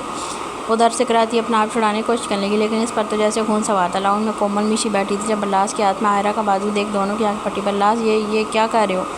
وہ دونوں ایک دم بوکھلا کر اٹھی تھی لیکن وہ نہیں رکا. وہ اسی طرح آئرہ کو کھینچتے باہر لے گیا اور جاتے اپنی گاڑی کا فرنٹ ڈور کھول کر اسے تقریباً اندر دھکیلا تھا. وہ انگوں کی طرح اس درندے کو دیکھنے لگی جو سفاکیت کی حد پار کر رہا تھا. وہ گھوم کر اپنی سیٹ پر آیا اور گاڑی سٹارٹ کرتے موڑ کر زن سے اڑا لے گیا. اسے اتنے غصے میں جاتے دیکھ وہ دونوں اچھی خاصی پریشان ہو چکی تھی. یہ کہاں لے کر گیا ہے اسے؟ ہو کیا گیا؟ رکو میں یاقوت کو بلاتی ہوں, کہتے وہ جلدی سے اندر گئی اور اپنا فون اٹھا کر یاقوت کا نمبر ڈائل کرنے لگی. اس کی کال وہ پہلے ہی رنگ پر اٹھا گیا تھا. بولو یاقوت. وہ بولنے لگی تھی جب پیچھے سے ایک جانی پہچانی سی آواز آئی. تم نے مجھے پکڑ کر ٹھیک نہیں کیا, کھولو مجھے. یہ احمد کی آواز تھی. جب ایک اور آواز آئی اور زوردار تھپڑ کی جو سیدھا احمد کے گال پر پڑا تھا. آواز بند, ورنہ پچھلی بار آنکھیں نکالی تھی, اس بار زبان نکال دوں گا, سمجھے؟ وہ خون نشام انداز میں اس کے منہ پر کر رہا تھا. تم احمد کے پاس ہو؟ وہ بلاس کو پورے بے یقینی سے بولی. نہیں وہ میرے پاس ہے, سیدھا کلس کر جواب دیا. ٹیڑھا نہ ہو تو تم اسے مار پیٹ کر سمجھا رہے ہو؟ تم ایسا کیسے کر سکتے ہو؟ اسے حیرت ہوئی تھی. اصل جھٹکا تو سیدھا کی دھمکی پر لگا تھا. اس ڈاکو سے امید بھی نہیں تھی وہ سچ میں اس کی زبان کاٹ بھی سکتا تھا. تو کیسے سمجھاؤں؟ گود میں بٹھا کر. اس کی بات پر میشی ایک دم گڑبڑا گئی. میں نے ایسا تو نہیں کہا, لیکن پیار سے سمجھاؤ, وہ سمجھ جائے گا. تم سے بہتر میں جانتا ہوں اس جیلانی جلاد کو. اس کی اولاد بھی اسی کی طرح ٹیڑھی ہے. پیار کی زبان ان کی سمجھ میں نہیں آتی. تو بہتر ہے تم خاموشی اختیار کرو, ورنہ گھر آ کر تمہیں بھی سیدھا کروں گا. میشی کی آنکھیں ایک دم اس کی بات پر پھٹی تھیں. واٹ, تم مجھ پر ہاتھ اٹھاؤ گے؟ وہ رانسی ہوتی بے یقینی سے بولی. اور بھی طریقے ہیں تمہیں سمجھانے کے. اب کال کا مقصد بتاؤں. سالے صاحب کے سامنے رومانس نہیں کر سکتا میں. احمد اسے غصے سے دیکھ رہا تھا. جب یاقوت نے اس کی آنکھوں میں 2 انگلیاں دے دی وہ جھٹ سے نیچے سر جھکا گیا. تم کبھی انسان نہ بننا, پیدائشی بدتمیز. اس کا بس نہیں چلا فون میں گھس کر اسے گولی مار دے. تم نے مجھے میری پیدائشی کوالٹیز گنوانے کے لیے کی ہے؟ ایک دم تڑک کر پوچھا. نہیں, یہ بتانے کے لیے کہ تمہارا چھوٹا بھائی اپنی بیوی کو غصے میں کہیں لے کر گیا. میشی کی بات پر یاقوت نے ایک پرسکون سی سانس کھا لی. وہ پیار ہے اس کا, گھر پر دل نہیں کیا ہوگا اس لیے کہیں اور لے کر گیا ہوگا پیار کرنے کے لیے. یاقوت کی بات پر میشی نے بے یقینی سے فون کان سے ہٹا کر ایسے دیکھا جیسے اس کی دماغی حالت پر شبہ ہوا. تم بھائیوں کو کوئی سمجھ سکتا ہے؟ نہیں, ہم وہ سوال ہیں جن کو سمجھنا یا حل کر پانا مشکل ہے. اب فون رکھو, میری ہاتھ میں کھجلی ہو رہی ہے. اس کی کھجلی کا مطلب میشی بخوبی سمجھ گئی تھی. آخر کو 1 سال سے اس ڈاکو کے ساتھ رہ رہی تھی. دیکھو پیار سے سمجھاؤ یاقوت، وہ سمجھ جائے گا. ٹھیک ہے تم فیڈر بھیجو، میں تب تک پچکار کر پیار سے اسے سمجھاتا ہوں. اوکے. کیا بن سکتا تھا اس ڈاکو اور اس کی دہشت گرد بیوی کا؟ یاقوت میں تمہارا خون کر دوں گی. وہ تقریباً چیخی تھی. کومل سر پکڑ کر بیٹھ گئی. کال کرنی کس لیے تھی اور ہو کیا گیا تھا؟ اس گھر میں ہر ایک کا ایک کے ساتھ 36 کا آنکڑا تھا. ایک پامیری تھا جو صرف سنتا تھا، آگے سے کچھ کہتا نہیں تھا. اسے بے تحاشا سلطان پر ٹوٹ کر پیار آیا تھا. فیڈر میں خون بھر کر بھیجوں گی. ہاں اس جلاد کی اولاد ہے، خون ہی پیے گی. سمجھ گیا. تم گھر آؤ، سمجھاتی ہوں تمہیں میں. وہ لڑاکا انداز میں بولتی خون کاٹنے لگی تھی جب اس کی آواز ابھری. میں بھی سمجھاؤں گا، تیار ہے نا؟ میرا فیوریٹ کلر. اوکے. احمد کے سامنے ڈھکے چھپے لفظوں سے اپنی بات سمجھائی. جو سمجھتے میشی پل میں سرخ پڑتی جھٹ سے کال بند کروا گئی. ہو گیا. ان بھائیوں سے ٹکر لینے سے بہتر بندہ دیوار میں ٹکرے مار لے. وہ سر پیچھے پشت پر ٹکاتی آنکھیں موڑ دی. اب کیا کریں؟ پتہ نہیں کہاں لے کر گیا ہے اس بیچاری میشی کو. پھر سے اس کی فکر ستانے لگی جب سامنے سے آتے زیال پر نظر پڑی. وہ گھر تھا یہ بات دونوں ہی نہیں جانتی تھی. میشی اسے دیکھے ایک دم کھڑی ہوئی اور اس کی جانب لپک گئی. زیال بھائی بات سنیں. اس کے ایک دم یوں اچانک سامنے آنے پر زیال نے حیرت بھری نظروں سے اسے دیکھا. خیریت؟ یہ طوفان کی طرح کیوں آئی ہو؟ لہجہ نارمل تھا. میشی کو ایک دم شرمندگی سی ہوئی. وہ بلاس آئرہ کو غصے میں کہیں لے گیا. جلدی بتایا. زیال کے ماتھے پر اس کی بات سنتے کچھ شکنیں ابھری. میں دیکھتا ہوں. کہتے وہ باہر نکل گیا. اس کی جاتے دونوں نے سکھ کا سانس لیا. اب سب ٹھیک ہو جانا تھا کیونکہ ٹھیک کرنے والا جو گیا تھا اس کے ہوتے نہ جانے کیوں ہر کوئی ایک دم بے فکر ہو جاتا تھا. وہ تھا ہی ایسا. نام تھا زیال خان افندی. دھوپ کا نام و نشان تک پورے کشمیر میں نہیں تھا. ہر چیز پر گہری دھند کا راج تھا. پوری رات اوس پڑنے کے بعد اس وقت ہر چیز بھیگی ہوئی تھی. دور دور تک سڑک تک دھندلائی ہوئی تھی. آگے سے آتی گاڑیاں ذرا بھی نظر نہیں آ رہی تھی لیکن اس کے باوجود وہ اندھا دھند فل سپیڈ میں گاڑی بھگا رہا تھا. آئرہ اس کے ساتھ سانس روک کے بیٹھی تھی. چہرہ شدت کے مارے سرخ ہونے لگا تھا. صاف پتہ چل رہا تھا وہ بلاس شاہ کے اس غضبناک روپ سے کس قدر خوفزدہ ہو رہی تھی. گاڑی ایک قبرستان کے باہر جا رکی. ایک دم بریک لگنے کے باعث آئرہ کا سر سیدھا ڈیش بورڈ میں جا لگا لیکن اس کی پرواہ کسے تھی؟ وہ اپنی سائڈ کا دروازہ کھولتے گھوم کر اس کی جانب آیا. آئرہ اسے اپنی جانب آتے دیکھ مزید خود میں سمٹنے لگی. وہ دھاڑ سے اس کی جانب کا دروازہ کھول کر اس کی کلائی بدردی سے جکڑتے کھینچ کر قبرستان میں لگے. کیا کر رہے ہیں؟ چھوڑیں میرا ہاتھ. وہ قبروں سے خوف کھاتی لرزنے لگی تھی. آنکھوں سے بے اختیار آنسو جاری ہونے لگے لیکن وہ کان لپیٹے اسے یوں گھسیٹا ہوا ایک قبر کے پاس لے آیا جو سڑک کے ایک کنارے سے تھوڑی سی پرے تھی. وہ دیکھنے میں بھی لگ رہی تھی جیسے ابھی تازہ ہی بنی ہو. تخت پر نام تھا میر بخش. تخت پر نام دیکھ بلاس کا دل ایک دم مٹھی میں آیا. آئرہ کبھی اسے دیکھتی کبھی قبر کو. اس کے گھر اس کی بیوی اور 2 چھوٹے بچے انتظار میں بیٹھے کب ان کا شوہر اور باپ ان کے لیے کما کر لائے گا اور وہ لوگ سب مل بیٹھ کر کھائیں گے. بلاس کی بھیگی آواز پر آئرہ نے سمت دیکھا. کون تھا وہ شخص جس کی قبر دیکھ کر ہی اس کا سارا غصہ ایک دم جھاگ کی طرح بیٹھ گیا تھا. لیکن صرف کچھ دیر تبھی اس نے ایک جھٹکے میں آئرہ کا بازو پکڑ اپنی جانب کھینچ لیا. تمہارے شیطان بھائی نے اسے بھی بے مقصد قتل کر دیا. کیوں؟ کیا بگاڑا تھا اس نے تمہارے بھائی کا؟ اس کے بچوں نے، اس کی بیوی نے. بولو. ہے کوئی جواب؟ وہ گرفت مضبوط کرتے اس کے منہ پر دھاڑا لیکن وہ درد محسوس نہیں کر رہی تھی. وہ اس سوال کا جواب ڈھونڈ رہی تھی. بہت محبت ہے نا تمہیں اپنے بھائی سے. تب کہاں تھی یہ محبت جب اس نے ایک چھوٹی معصوم بچی کو نوچا تھا؟ تب کہاں تھی یہ محبت جب اس نے ایک گھٹیا شخص کے ساتھ مل کر 4 معصوم لوگوں کا قتل کیا؟ تب کہاں تھی تمہارا بھائی یہ بھائی چارہ جب وہ تین شادی شدہ لڑکیوں کی ہنستی کھیلتی زندگی کو برباد کرنے پر تلا ہوا تھا؟ بولو. زبان نہیں رہی اب منہ میں. وہ بول کم گلا زیادہ رہا تھا. اس کی باتوں پر آئرہ کا رنگ پھل میں زرد پڑا. سانس جیسے سینے میں ہی اٹک گئی تھی. وہ ان کو کی طرف سے دیکھے گئی. بولو. اس کے کچھ نہ بولنے پر وہ ایک دم دھاڑا کہ آئرہ سہم کر رہ گیا. آنکھوں سے گرم آنسو بل بل کر بہنے لگے. اتنے عرصے سے تمہاری بے روحی برداشت کر رہا تھا. خود کو قصوروار سمجھ رہا تھا. کہاں ہے میرا قصور؟ بتاؤ. بلاس کی آواز میں ایک دم کپاٹ گلی تھی. آئرہ کا دل تک رک گیا. کہاں تھا اس کا قصور؟ وہ ڈھونڈنے لگی لیکن اس سوائے اس کے کہ اس نے ایک بہن کے سامنے اس کے بھائی کو اتنی بے دردی سے قتل کیا. کہ یہ قصور چھوٹا تھا؟ یہ تو سب سے اوپر تھا. پل میں اس کی آنکھوں میں نفرت بھرنے لگی. جس کا وجود کا حصہ میں بن کر اس دنیا میں آئی آپ نے اسی سے میرے سامنے اتنی بے دردی سے مارا کہ میری روح تک کہاں پھٹی. کیا یہ قصور نہیں ہے؟ لہجہ دھیما مگر چپتا ہوا تھا. بلاس ایک پل کو اسے دیکھ گیا. میں نہ مارتا کیا آخرت میں اسے اس کی سزا نہ ملتی؟ کہ خدا اسے زنا پر معاف کر دیتا بغیر توبہ کے؟ یا 4 لوگوں کا قتل کوئی گناہ نہیں ہے؟ اس کی بات پر آئرہ کو لگا اس کے لیے الفاظ ختم ہو گئے. وجود کا حصہ تھی نا تو کیوں اسے راہ راست پر نہیں لائی؟ یہ محبت اب کیوں جاگی؟ تب کیوں نہیں جاگی؟ بولو. دھیرے بولتے وہ آنکھوں میں ایک دم دھاڑتے. آئرہ کے بازو میں اپنی انگلیاں مزید پیوست کر گیا. آئرہ کو لگا اس کی انگلیاں آج اس کے بازو کے آر پار ہوں گی. درد کی انتہا تھی لیکن اس سے زیادہ اس کے الفاظ تھے جو الفاظ تھے. یہ ہم اپنے ہی ہوتے ہیں جو اپنے سامنے کسی اپنے کو غلط کاموں میں ملوث دیکھ کچھ نہیں کہتے. جب ان کے ساتھ کوئی دوسرا غلط کر دے تو فوراً محبت جاگ جاتی ہے. وہ قبر کو یاد کیوں نہیں رکھتے؟ قبر میں ان کے اپنوں کو اس غلط کام پر عذاب ہوگا. گناہوں کی سزا تو وہاں مل رہی ہے. اس کی باتیں اور لہجہ آئرہ کی روح یوں کھینچ رہا تھا. وہ ایک جالی نے دوپٹہ کانٹوں بجی جہاڑ پر پڑا کھینچ لیے گیا. بلا نے اس کا بازو ایک جھٹکے میں چھوڑتے خود سے دور دھکیلا اور خود بے ساختہ پیچھے قدم اٹھاتا گیا. میں محبت کرتا تھا تم سے. اس کی بھیگی آواز بھیگنے لگی. آئرہ شل ساکت سی ہوگی. میں نے کچھ غلط نہیں کیا تھا. تمہارے بھائی کو ایک اور غلط کام سے روکنے کے لیے تمہارا استعمال کیا لیکن میں غلط تھا. میں نے کچھ غلط نہیں کیا. اس کی آنکھوں سے آنسو کا ایک قطرہ نکل کر اس کی شرٹ پر آ گرا. میں نے کچھ غلط نہیں کیا تھا. زیر لب بڑبڑاتے ہوئے قدم پیچھے بڑھاتا گیا جب اچانک اپنی گاڑی سے جا ٹکرایا.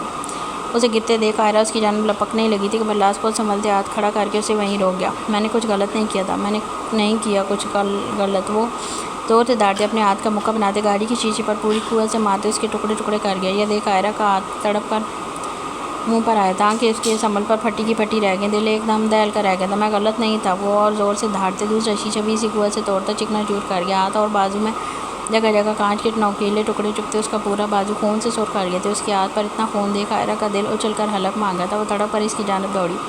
یہ کیا کر رہے ہیں؟ اسے روکنے کی غرض سے وہ اس کا بازو تھامنے کی کوشش کرنے لگی. بلال نے اسے دور جھٹک دیا. عائرہ کے قدم بے اختیار لڑکھڑائے تھے. میں نہیں تھا غلط. وہ پینک ہو رہا تھا. اگلا شیشہ بھی جنونی ہوتے چکنا چور کر گیا. عائرہ اس کا بازو پھر سے تھامنے کی کوشش کرتی لیکن بلال نے اسے پھر سے خود سے دور دھکیل لیا. میرے قریب بھی مت آنا. کل تمہیں مجھ سے نفرت تھی. آج مجھے تم سے نفرت ہے. نفرت کرتا ہوں میں تم سے. I hate you. عائرہ خندہ. میں ڈرتا تھا کسی بھی امتحان سے. تمہارے بھائی نے میرا ڈر پورا کر دیا. اس نے پورا کر دیا. وہ روتا ہوا گاڑی کے بونٹ پر وہیں زخمی ہاتھ کا پنچ مارتا چلا گیا. اس کا خون اس سفید گاڑی کو بھی سرخ کرنے لگا. یہ دیکھ عائرہ کا سر چکرا رہا تھا. وہ اس کے سامنے خود کو زخمی کر رہا تھا اور وہ کچھ نہیں کر پا رہی تھی. وہ وہیں کھڑی پھوٹ پھوٹ کر رو دی. دور دور تک کوئی نہیں تھا جو اس کی مدد کرے. وہ بے بسی کی انتہا پر تھی. جو بھی تھا وہ محبت تھی اس کی. اس کا محافظ تھا. کیسے اس نے اسے سمجھنے کی کوشش نہیں کی. پلیز رک جائیں بلال.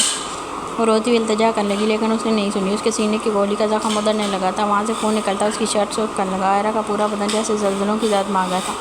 چھین لی میری محبت تمہارے بھائی نے. میں غلط نہیں تھا. وہ پینک ہوتے ہم جملوں کو گٹ مٹ کرنے لگا. سر پر جیسے جنون سا سوار تھا. کھا گیا تمہارا بھائی میری محبت.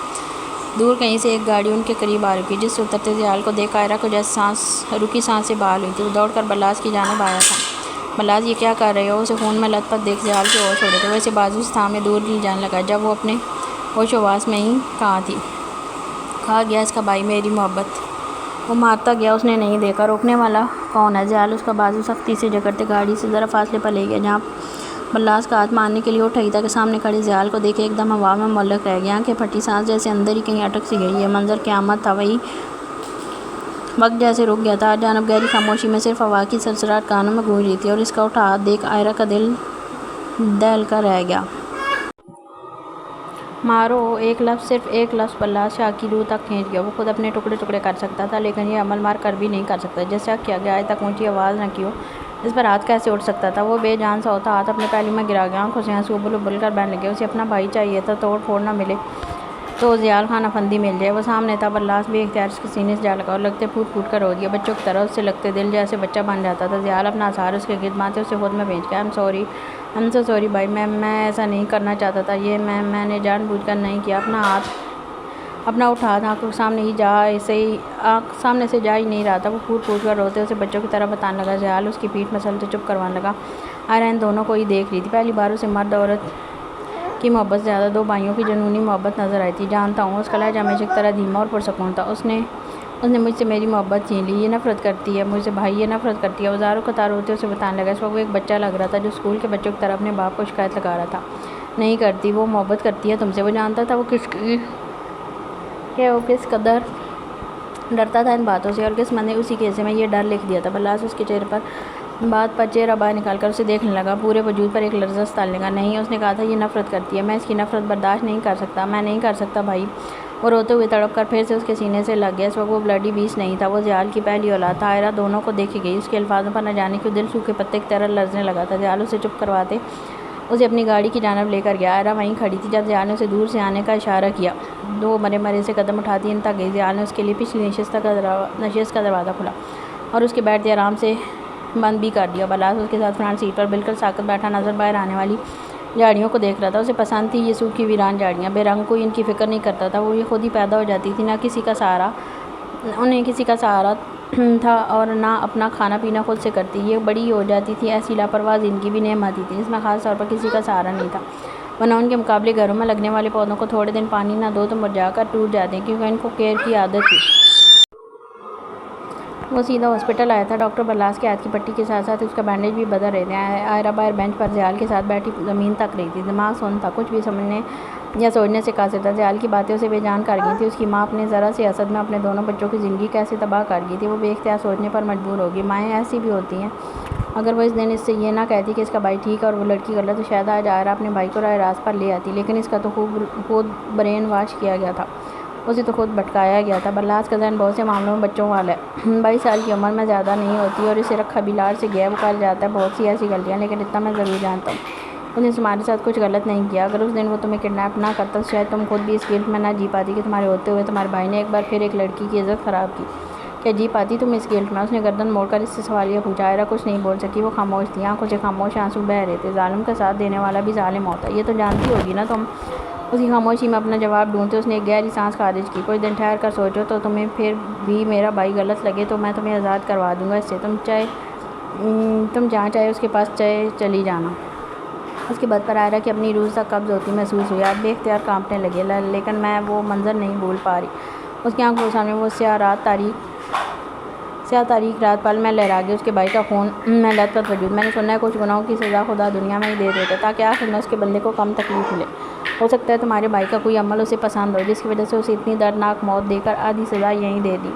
دنیاوی سزا آخرت میں ملنے والی سزا سے کئی گنا بہتر ہوتی ہے۔ اس کی بات پر آئرہ نے گردن دھیرے سے موڑ کر اسے دیکھا۔ اس کا کوئی عمل؟ ذہن فوراً ماضی میں گیا۔ ہاں، اس کا عمل، وہ اپنی بہن کو شہزادی کی طرح رکھتا تھا، اس کے ساتھ اچھے عمل کرتا تھا، بس دوسروں کی بہن کو وہی عزت نہیں دے پایا۔ تبھی ڈاکٹر باہر نکلا۔ آپ ضیال ہیں، وہ آپ کو بلا رہے ہیں۔ کہتے ڈاکٹر چلا گیا۔ ضیال فوراً سے اٹھ کر اندر گیا۔ برلاس سامنے تکیوں سے ٹیک لگائے بیٹھا تھا۔ اب کیسے ہو؟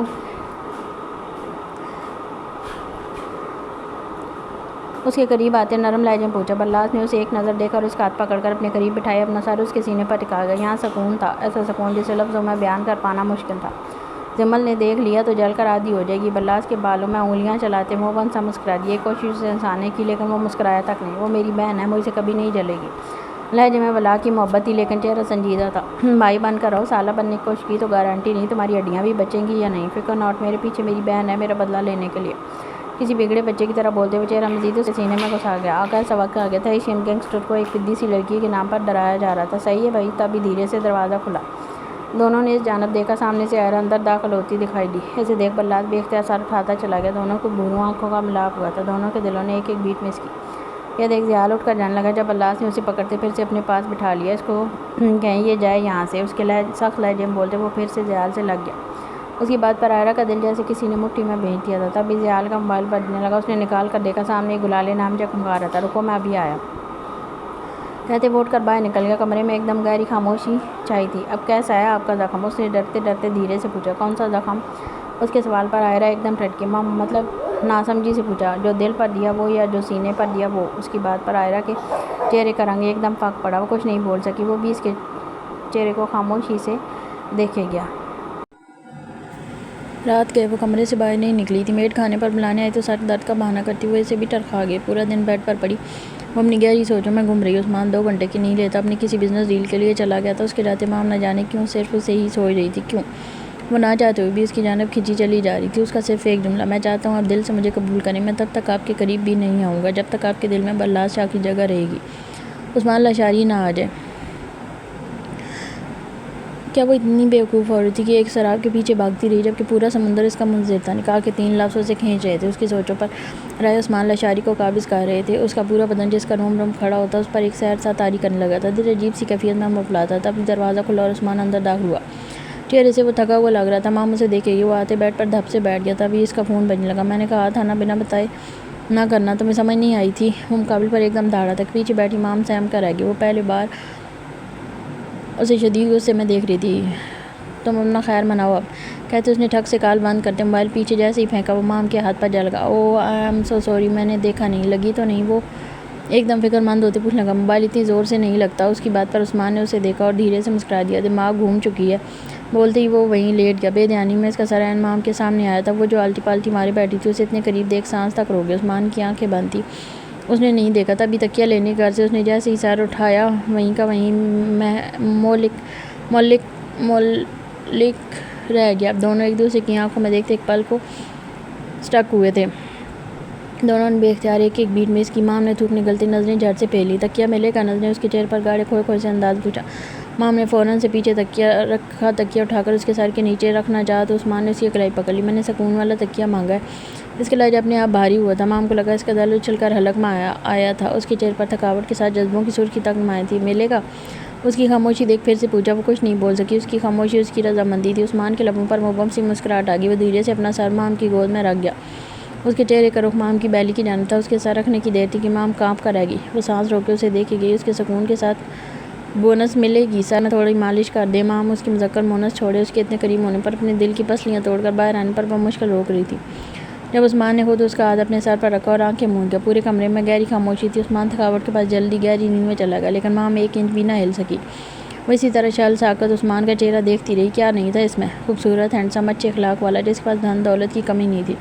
جتنی دولت اس کے پاس تھی، دن بھر سینکڑوں لڑکیاں وہ رکھ اور بدل سکتا تھا، لیکن نہیں بدلا۔ اس نے وہ ایک سچے ہمسفر کی تلاش میں سمندر پار آیا اور ملا کیا؟ ایک ایسی عورت جو دل میں کسی اور کو رکھ کر نکاح اس کے آئی ہو۔ یہ بات مام کی روح تک کو جھنجھوڑ گئی۔ ایک انجانی سی طاقت تھی جو اس کے دل اور وجود کو بری طرح سے ملال میں ڈبو رہی تھی۔ کتنی دیر گزری کہ وہ بیٹھی عجیب سی الجھنوں کا شکار رہی۔ کب وہ خود نیند کی وادیوں میں جاتی اس کے اوپر گری، پتہ ہی نہیں چلا۔ یہ رات دونوں کی یوں ہی ایک دوسرے پر گرے گزر گئی۔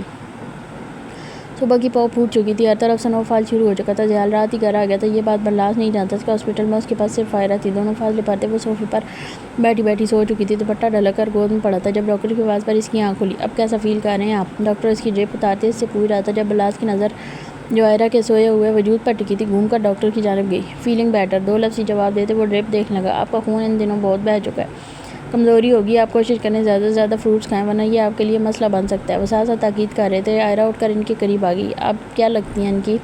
ڈاکٹر آئرہ کی جانب متوجہ ہوتے پوچھ رہے تھے جب آئرہ سے پہلے برلاس بول پڑا۔ کچھ نہیں لگتی، یہ انداز تلخ تھا۔ آئرہ کی رنگت زرد پڑ گئی، آنکھوں میں نمی تیرنے لگی۔ اچھا تو آپ کسی کو بلا لیں، کیونکہ آپ خود چل پانے کی کنڈیشن میں نہیں ہیں۔ میں ڈسچارج پیپر ریڈی کر دوں؟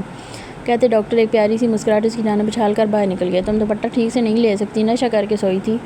اور جو کب سے ضبط کیے بیٹھا تھا آخر میں پھٹ پڑا۔ آئرہ ڈر کر جلدی سے اپنا دوپٹہ جو جاگ کر وہ ٹھیک کر چکی تھی پھر سے ٹھیک کرنے لگی۔ وہ تو ڈاکٹر کی نظریں اس پر نہیں پڑی تھی۔ اپنی بے خبر حالت سے وہ کسی بھی مرد کا ایمان ڈگمگا سکتی ہے۔ اگر وہ ایمان برلاس کا ڈگمگاتا تو ٹھیک تھا، اگر ڈاکٹر کا ڈگمگا جاتا تو وہ اپنے بیڈ ریسٹ کا بھی خیال نہ کرتا اور صبح صبح ایک قتل اس کے ہاتھوں سے ہو جاتا۔ اس نے ایک کرخ نگاہ اس پر ڈالتے اپنا موبائل ٹیبل سے اٹھانا چاہا، لیکن ایک ہاتھ بینڈیج کے ساتھ بیلٹ بھی تھا جس کے باعث اسے رخ پلٹنے میں دشواری آ رہی تھی۔ آئرہ اس کی مدد کے لیے جیسے آگے آئی، برلاس نے ہاتھ بڑھا کر اس کے قدم وہیں روک دیے۔ ضرورت نہیں، نفرت کے ساتھ یہ فاصلہ بھی برقرار رکھو، تلخ انداز میں بولتے اس نے خود جیسے تیسے موبائل اٹھا کر ضیال کا نمبر ملایا۔ آگے سے اس کی نیند میں ڈوبی آواز ابھری تھی۔ مجھے چیٹ کر کے آپ چلے گئے، انداز میں خفگی تھی۔ اس جانب ضیال نیند میں بھی مسکرا دیا۔ بیٹا صبح صبح مار کھانے کے موڈ میں لگ رہے ہو؟ تمہاری بیوی تھی تمہارے پاس؟ آپ تو نہیں تھے نا؟ بس آپ آ جائیں۔ آ رہا ہوں، بس 10 منٹ، کہتے اس نے کال بند کر دی۔ کون تھا؟ جمل اس کی باہوں میں اپنا ایک ہاتھ اور ایک ٹانگ اس پر رکھے اپنا پورا وزن اس پر لیے سو رہی تھی جب اس کی آواز پر اس کی آدھی آنکھ کھلی۔ تمہارا چہیتا بھائی صبح صبح دہشت گردی پر اتر آیا۔ موبائل ایک جانب چھالتے جمل کو مزید خود میں کس گیا۔ اٹھ جائیں پھر۔ وہ اٹھنے کے بجائے جمل کی گردن میں گھسانے لگا۔ تھوڑی دیر رہنے دو دونوں کو اکیلے، درمیان کے فاصلے کو غربت سے مٹتے ہیں، کہتے وہ دیوانوں کی طرح اس کی گردن پر ایک کے بعد ایک لمس چھوڑتا ہاتھ سے اس کی دھڑکنوں پر لے آئے، جسے جمل نے فوراً پکڑ لیا۔ کنٹرول ابھی جی، ورنہ بہن بھی اسی دہشت گرد کیوں، سمجھے؟ بولتے وہ اس کے اثار سے نکلنے ہی لگے تھے جب ضیال نے اسے پکڑ کر واپس سے اپنے نیچے لٹاتے خود اس پر سایہ سا بنا دیا۔ نہ کرو، تمہاری یہی باتیں پاگل کر دیتی ہیں مجھے، پیار سے بولتے اس کے ہونٹوں پہ اتنے بچے بھی دھیرے دھیرے کسمسانے لگے۔ ضیال نے مڑ کر ان کو دیکھا۔ اسی تھوڑی سی لمحے کا فائدہ اٹھاتے جمل اس کے اثار سے نکلتی فوراً سے باتھ روم میں گھس گئی۔ بولنا تم دونوں کو کہ ہمیں اور بہن بھائی چاہیے، کھلس کر بولتے عامل کے دونوں نے ہاتھ پکڑ کر اسے گدگدی کرنے لگا۔ وہ بھی اس گدگدی پر کھلکھلا دیا۔ سالے اب تک نیند سے پوری طرح بیدار نہیں ہوئی تھی، بس چھوٹی چھوٹی انگڑائیاں لے رہی تھی۔ آج پورے اسٹاف میں ایک گہما گہمی سی مچ چکی تھی، ہر کوئی یہاں سے وہاں دوڑ رہا تھا۔ کہیں سیکورٹی فورس کو سخت تاکید کی جا رہی تھی تو کہیں وہاں جانے والی گاڑیوں کو چیک کیا جا رہا تھا۔ ایک ہائی الرٹ فورس ان کو ریسیو کرنے میں روانہ ہو چکی تھی۔ سڑکیں آج کچھ وقت کے لیے بلاک تھیں۔ جو لوگ اپنے کام پر جانے کے لیے پرتور رہے تھے صرف منہ میں بڑبڑاتے رہ گئے۔ کسی کو ان کے غصے یا کام میں دیری کی فکر نہیں تھی، ان کو صرف آنے والے شخصیت سے مطلب تھا۔ صرف اس کی خوشی عزیز تھی کیونکہ اس کی ناراضگی ان سب کی تباہی تھی۔ وہ ایک صاف چٹیل میدان تھا جس کے چاروں طرف مہنگی ترین گاڑیاں اور فورسز ہاتھوں میں جدید ویپنز لیے کھڑے منتظر تھے۔ تبھی وہاں لگے درخت اور پودوں پر ایک طوفانی ہوا چلی، کچھ پودے جڑ سے ہی اڑ گئے۔ درخت اس طوفانی ہوا کے زور میں قدرے نیچے تک جھکے تھے۔ وہ ایک پرائیویٹ جیٹ تھا جس کی لینڈنگ دھیرے دھیرے پائلٹ میدان کے بیچوں بیچ بنے ایج پر کر رہا تھا۔ سب الرٹ ہو گئے۔ کچھ سیکورٹی گارڈز کے سر پر پہنی کیپ اس ہوا کے زور میں اڑتی دور جا گری تھی، لیکن انہوں نے پلک تک نہیں جھپکائی کیونکہ ان کو اجازت نہیں تھی۔ جیٹ لینڈ ہوتے بند ہونے لگا جب ایک جانب سے بلیک رینج روور آتی دکھائی دی۔ یہ وہی گاڑیاں تھیں جو کچھ پہلے پوری پولیس فورس کو رونتی چلی گئی تھی۔ آج وہ زن سے اٹھتی ہوئی اس جیٹ کے ارد گرد پھیل گئی اور دیکھتے ہی دیکھتے ان میں سے hi fi well trained security guards ہاتھ میں ویپنز لیے نیچے اترتے آگے آ کر کھڑے ہو گئے۔ سبھی جسامت میں یوں تھے جیسے ابھی اس کے جسم پھٹیں گے، اتنی طاقتور جم کر کے اپنی باڈی کو ٹھوس بنا چکے تھے۔ اس نے قدم پاکستان کی سرزمین پر رکھا جس کی رکھتے فضاؤں کا رخ بدلا تھا۔ اس کی بھاری برانڈڈ بوٹوں کی چاپ تک اس فضا میں گونجی تھی۔ وہ آ گیا تھا جس کا انتظار پوری فورس کو بڑی شدت سے تھا۔ عائرہ کو گھر چھوڑتے وہ خود بلراز کو ڈیرے کی دوسری جانب لے آیا تھا۔ یہ بلراز کی ضد تھی کہ اسے ابھی کسی سے نہیں ملنا، وہ نہیں چاہتا تھا سب فکر میں مبتلا ہوں۔ سدیس اس کے لیے سوپ بنا کر لایا تھا جو اب زیال اپنے ہاتھوں سے اسے پلا رہا تھا۔ جب یعقوب کی نظر بلراز کی بھوری آنکھوں پر پڑی، اس نے اس کے آنکھوں کے نظروں کے تعاقب میں اپنی سے آنکھیں جیسے ہی گھمائیں تو نظریں جا کر سامنے دو پیروں پر کھڑے اور پچھلے دو پیروں پر بیٹھے شیرو پر گئی۔ اس نے جھٹ سے گردن موڑ کر بلراز کو دیکھا۔ دونوں کی بھوری آنکھیں ایک دوسرے میں گڑی تھیں۔ بلراز یک ٹک اسے دیکھتا سوپ پیتا چلا جا رہا تھا۔ چل بھائی یہ تو گیا، وہ زیر لب بڑبڑاتے پیچھے ٹیک لگا گیا۔ اب جانتا تھا کیا ہوگا۔ ان بھوری آنکھوں کا ملاپ کسی کی بہت بڑی تباہی تھی۔ یہ عثمان نہیں اٹھا، آج اسے جانا تھا شیرازی سے ملنے، جو لاس ہوا ہے اس کو ریکور کرنے۔ منہ میں بادام رکھتے پامیر کو عثمان کا خیال آیا۔ ہاں میں بھی سوچ رہا تھا شاید طبیعت ٹھیک نہ ہو۔ ہاں بہت شادی کے بعد ایسی طبیعت خراب ہوتی رہتی ہے جس میں اگلے دن اٹھا ہی نہ جائے۔ پامیر کی بات پر یعقوب ہنستا خود بھی بادام کھانے لگا جب سدیس ان سب کے لیے کشمیری چائے کی ٹرے لے کر آیا۔ زیال بلراز کو سوپ پورا پلا چکا تھا جو اس نے خاموشی سے پی لیا۔ اب یہ تو وہی جانتا تھا کہ وہ دماغی طور پر یہاں حاضر نہیں تھا۔ نظر اب بھی انگڑائی لیتے شیرو پر ٹکی تھی۔ پاشا اس کے بھی قریب ہوتا تھا وہ اسی طرح معصوم بن کر بیٹھ جاتا تھا، ورنہ اس کی صرف دہاڑ ہی سب کا خون خشک کر دیتی تھی۔ وہ صحت میں پہلے سے ڈبل ہو گیا تھا، شاید آزادی راس آئی تھی۔ یعقوب پاشا کے پکارنے پر یعقوب فوراً سے اٹھا۔ جی بھائی آیا، مؤدب انداز میں بولتے ہوئے جلدی سے باہر گیا۔ تھوڑی دیر میں لوٹا تو ہاتھ میں ایک چھوٹی سا پپی تھا جو دیکھنے میں بالکل لیو جیسا تھا، اور نسل بھی وہی تھی، لیکن چونکہ وہ بالکل چھوٹا سا بچہ تھا اس لیے سب کو اس پر بے تحاشا پیار آ رہا تھا۔ بلراز اب اسے یک ٹک دیکھ ہی گیا۔ یہ لو تمہارا بیٹا لیو۔ ویسے اس حرکت پر تمہیں کتا نہیں بلکہ کتے والی گالی دینے کا دل ہے، لیکن خیر ہے، وقت لگے گا، عقل آ جائے گی۔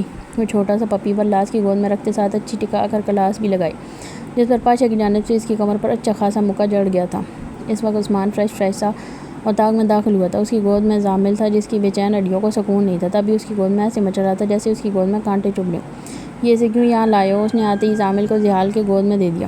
یہ کھڑے کی سوار ہے، مجھے آتے دیکھا تو لگ گیا ساتھ، بولتے وہ پامیر کے ساتھ دھب سے جوڑ کر بیٹھتا بادام کھانے لگا۔ حالانکہ وہاں اور بھی ڈرائی فروٹس رکھے تھے، لیکن زیال شروع دن سے صرف بادام کھاتا تھا، تب اس کی دیکھا دیکھی یہ بھائی بھی بادام ہی کھانے لگے تھے۔ پھر عثمان لاشاری تو تھا ہی ان بھائیوں کا پرتو، وہ کھائی میں کودیں تو رائے عثمان لاشاری بھی کود جائے گا بنا چوں چڑا کیے۔ بیٹا کھا تو، تجھے ہم سے زیادہ ضروری تھا، کہتے پوری پلیٹ عثمان کی گود میں رکھ دی اور خود چائے کا مگ اٹھا لیا جس کے اوپر الگ سے کٹے ہوئے ڈرائی فروٹس تیر رہے تھے۔ کیوں، مجھے کشتی لڑنی ہے؟ وہ بھی بادام چباتے ساتھ ساتھ پوچھنے لگا۔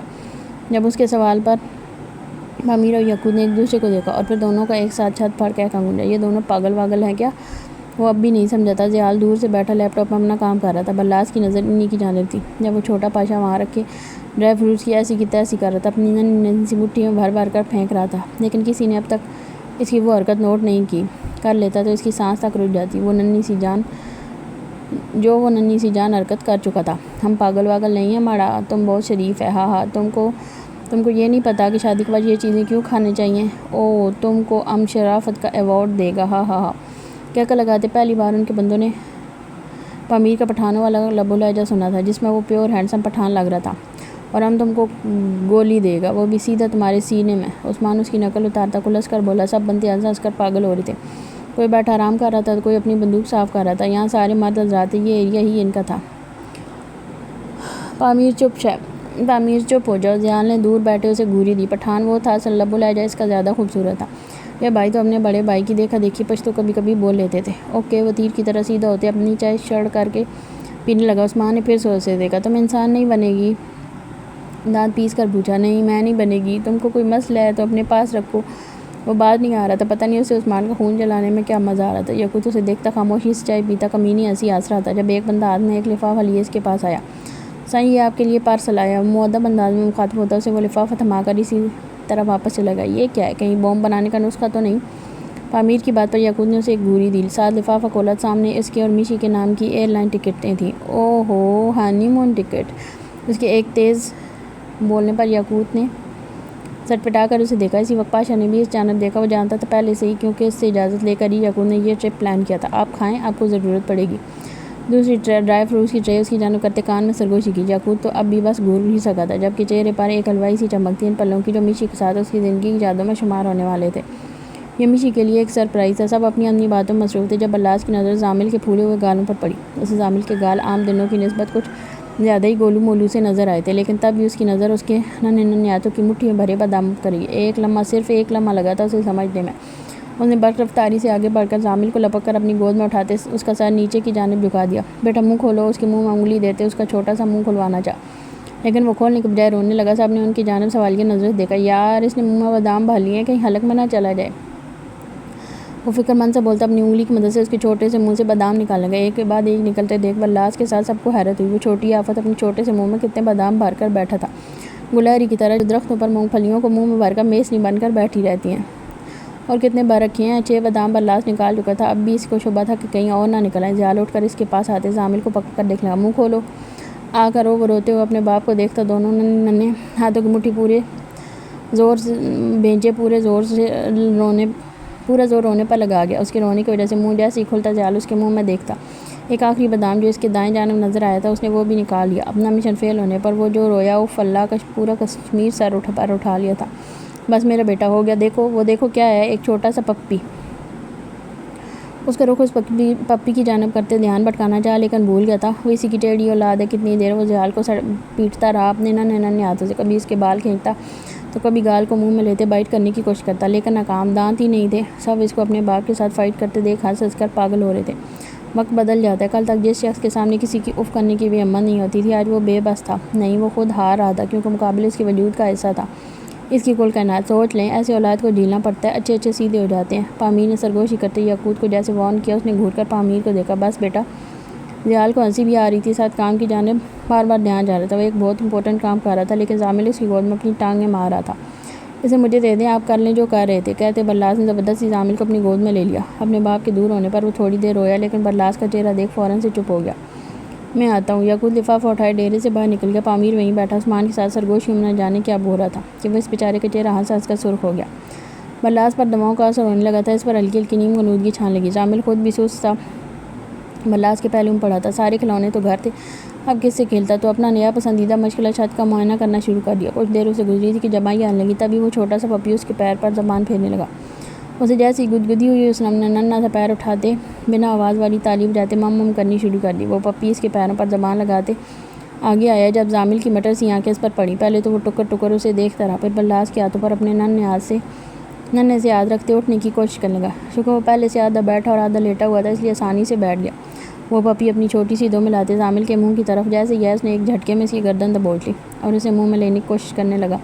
وہ پپی بھینی بھینی سی وہ وہ کی آواز کرنے لگا، لیکن کسی نے اس پر کان نہیں دھرے۔ وہ براؤن چھوٹے چھوٹے بالوں والا کیوٹ سا پپی کسی افلاطون کے ہاتھ لگ چکا تھا۔ اپنی بے جان کھلونوں کی طرح ڈز ڈز سے بھی پیٹ ڈالا، کبھی منہ میں لیتا، تبھی زیال کی نظر اس پر پڑتے جیسے گرے جھیل سی آنکھیں پھٹی۔ وہ لیپ ٹاپ ایک جانب رکھتے ایک ہی جس میں اس تک آتے آتے اس کے ہاتھ سے پپی چھینتے سائڈ کر گیا، جس پر زامل کا ریڈیو فوراً آن ہونے لگا تھا۔ سچ میں بے چین ہڈی ہوگی، یہ کیا کیا؟ زامل کو ڈانٹتے اس نے ایک بندے کو پانی لانے کا اشارہ کیا۔ وہ جھٹ سے ایک چھوٹا سا تولیہ اور ایک برتن میں نیم گرم پانی لے آیا۔ زامل نے رو رو کر نشے کے زیر اثر سوئے ہوئے برلاس کو بھی جگا دیا تھا۔ وہ کھلی آنکھوں سے سامنے کا منظر دیکھنے لگا، جس میں زیال زامل کو نیچے جھکائے اس کا چھوٹا سا منہ دھو رہا تھا اور وہ اپنی ننھی ننھی سی مٹھیاں بیچے اپنا پورا زور لگا کر بس روئے جا رہا تھا۔ برلاس سر جھٹکا رہ گیا۔ کیا کر سکتے تھے یہ لوگ اس چھوٹی آفت کا، جو قسم کھا کر دنیا میں آیا تھا کہ سب کو خون کے آنسو رلائے گا؟ بس بس ہو گیا میری جان، دیکھو وہ دیکھو کون ہے۔ زحال نے اسے چپ کروانے کے لیے مرر کے سامنے کر دیا۔ اسے یوں ہی مرر میں اپنے جیسا گوپلو سا بچہ نظر آیا۔ وہ فوراً سے چپ ہوتے ٹکر ٹکر اسے دیکھنے لگا، صرف دیکھا ہی نہیں، اسے پکڑنے کی کوشش کرنے لگا۔ یہ دیکھ زیال کا دل چاہا اپنا سر پیٹ لے۔ بلیک رینج روور سے اترنے والے گارڈز کے چہروں پر ہیلووین ماسک تھے، جنہیں دیکھ ان سے عام انسانوں کو خوف آئے۔ ان کی سیکیورٹی کے لیے بھیجے گئے گارڈز ان کے اپنے گارڈز کے آگے بالکل بچے لگ رہے تھے۔ وہ اپنی مغرور چال چلتے ہوئے اپنے پرائیویٹ جیٹ سے نیچے اترے۔ 3 پیس سوٹ میں ملبوس، بال سلیقے سے جمے جو اب ہوا میں اڑتے ماتھے پر بکھر رہے تھے۔ آنکھوں پر سیاہ چشموں اور ہاتھ میں بندی برانڈڈ کروڑوں کی مالیت رکھتی گھڑی۔ نظر گھوم کر پیروں پر جائے تو ان کے جوتے کوئی بھی دیکھ کر بتا دے کہ ان کی مالیت کروڑ سے کم نہیں ہوگی، جنہیں پہن کر ان پر تھوڑی سی دھول لگتے پہننے والے کو ہارٹ اٹیک آنے لگے۔ لیکن مقابل کو شاید عادت ہو چکی تھی اتنے مہنگے شوز پہننے کی۔ اب کوٹ کا بٹن بند کرتے وہ اپنی مغرور چال چلتے آگے بڑھے۔ پیچھے سے ان کا پی اے ہاتھ میں امبریلا لیے ان پر سایہ کرتا، ساتھ ساتھ قدم سے ایک قدم پیچھے رکھتا چل رہا تھا۔ آگے سے سی ایم اور بڑے بڑے عہدیداران ان کے استقبال کے لیے کھڑے تھے۔ ایک ایک نے آگے بڑھ کر ان سے مصافحہ کرتے ہاتھ پر عقیدت سے بوسہ دیا۔ سب سے آخر میں قدیر جیلانی کھڑے تھے۔ جب انہوں نے بوسہ دینا چاہا تو مقابل نخوت سے اپنا ہاتھ کھینچ لیا اور گلاسز کی اور سے ایک چبھتی ہوئی نظر ان پر ڈالی۔ یہ دیکھ جیلانی اچھے خاصے گڑبڑا سے گئے تھے۔ وہ بنا کچھ کہے آگے بڑھ گئے۔ ایک گاڑی ان کے سامنے آ رکی جس میں بیٹھتے باقی ساری گارڈز کی گاڑیاں ان کے آگے پیچھے نکلنے لگیں۔ گورنر ہاؤس تک سارا راستہ بلاک کر دیا گیا تھا۔ ساری گاڑیاں ایک لائن کی صورت میں سڑک پر اپنی منزل کی جانب پوری رفتار سے رواں دواں تھیں۔ تب بھی ایک اور سیاہ گاڑی ان کے بالکل قریب سے گزری۔ اس شخص کی گاڑی جسے روکنے کی ہمت کسی کے باپ میں نہیں تھی۔ مجھے یقین نہیں آ رہا ہم ہنی مون پر جا رہے ہیں۔ میشی خوشی سے پھولے نہیں سما رہی تھی۔ یاقوت اسے اتنا خوش دیکھ ڈرائیو کر رہا تھا۔ اس کے آگے پیچھے بندوں کی گاڑیاں تھیں۔ تبھی اس کی نظر اتنی پروٹوکول کے ساتھ جاتی گاڑیوں پر پڑی۔ اسے تھوڑا سا اچنبھا ہوا تھا، اتنا سخت پروٹوکول کیسے دیا جا رہا تھا۔ وہ سوچ ہی رہا تھا جب میشی کی چہکتی آواز پھر سے اس کی سماعت تک گونجی۔ ہم نہ بیچ پر چلیں گے، اوف میرا فیوریٹ ہے وہ خوشی سے بتا رہی تھی۔ یاقوت اس کی فرمائش پر سر نفی میں ہلاتے مسکرانے لگا۔ وہ یہ کیسے بھول سکتا تھا کہ وہ مشائم قدیر جیلانی بھی رہ چکی جس نے دنیا کا ایک ایک کونا گھوم رکھا تھا۔ اسے ایک ایک جگہ کی خبر تھی۔ میں فرینڈز کے ساتھ جاتی تھی، بہت مستی کرتے تھے ہم، وہاں گیلی ریت پر چلنا، سوئمنگ کرنا، وہاں اتنے ہینڈسم لڑکے۔ اس کے آدھی بات یاقوت کے بگڑتے تیور دیکھ منہ میں ہی رہ گئی، جو اس کی بات پر آنکھوں میں سخت تلیوں سے دیکھ رہا تھا۔ میرا مطلب تھا وہ اپنی خوشی میں وہ کتنی پٹر پٹر کر گئی تھی۔ اسے اب اندازہ ہوا تھا۔ اس کا شدت سے دل چاہا اپنی زبان کاٹ لے۔ تمہیں پسند تھا نا؟ وہ نگاہیں سامنے رستے پر جمائے بولنا شروع ہوا۔ میشی نے ذرا سی گردن موڑ کر اسے دیکھا۔ وہ بے حد سنجیدہ تھا۔ چھوٹے کپڑے پہن کر سمندر کے کنارے چلنا۔ اس کی بات پر میشی کا رنگ ایک دم سفید پڑا۔ وہاں گورے ہینڈسم لڑکوں کو وداؤٹ شرٹ دیکھنا وہ اس کا بھیانک ماضی یاد کروا رہا تھا جسے وہ مر کر بھی یاد نہیں رکھنا چاہتی تھی۔ میشی کا چہرہ سفید پڑ گیا۔ اس کا ایک دم اس قدر سنجیدہ ہونا اس کی جان حلق میں لے آیا تھا۔ کتنی حسین زندگی تھی تمہاری، لیکن قسمت دیکھو ایک جاہل ان پڑھ گوار کے متھے لگ گئی، اوپر سے پیشہ بھی اتنا غلط۔ اس کا لہجہ میشی کو چبھا تھا، دل جیسے ایک دم مٹھی میں آیا تھا۔ آنکھوں میں نمی اترنے لگی۔ یاقوت وہ رانسی ہوتی زینب اسے پکارنے لگی، آواز اتنی کم تھی کہ اسے خود بھی نہ سنائی دے۔ کیا کر سکتے ہیں اب تو نہ وہ دوست واپس آ سکتے ہیں، نہ تم ان ہینڈسم لڑکوں کو خوبصورت سکس ایپس دیکھ سکتی ہو، ہے نا؟ تو تمہیں کہاں مزہ آئے گا میرے ساتھ؟ اس میں سور پھونکتے ہوئے جیسے کچھ سوچنے لگا۔ میشی کو لگا وہ یہیں ڈھیر ہی ہو جائے گی۔ اس شخص کی باتیں اس کے وجود میں خون کی گردش تک روک دیتی تھیں۔ سر جھکائے رونے لگی تھی، دل کی دھڑکنیں مدھم مدھم سی چل رہی تھیں۔ جب اچانک اسے اپنی کمر پر کچھ رینگتا ہوا محسوس ہوا، اس نے ڈر کر اٹھ چلتے جیسے ہی دیکھا وہ یاقوت کا ہاتھ تھا جو اس کی نازک سی کمر کی نازکی چھوتے میشی کی جان لبوں پر لے آیا۔ اس نے بھیگی پلکیں یاقوت کی جانب اٹھائیں تو سانس لینا بھول گئی۔ اس کی سیاہ آنکھوں میں اندر اٹھتے جذبوں کی طوفان صاف دکھائی دے رہے تھے۔ اس سے پہلے وہ کچھ کہتا یاقوت نے اس کا بیلٹ کھولتے ایک جھٹکے میں اسے کھینچ کر اپنی گود میں بٹھا لیا۔ اس سے اچانک افتاد اور اس کی صفائی پر میشی کی سانس تک رک گئی۔ وہ پھٹی پھٹی نظروں سے اسے دیکھنے لگی۔ دوست واپس نہیں آ سکتے، لیکن ان کی کمی میں ان سے زیادہ پوری کروں گا۔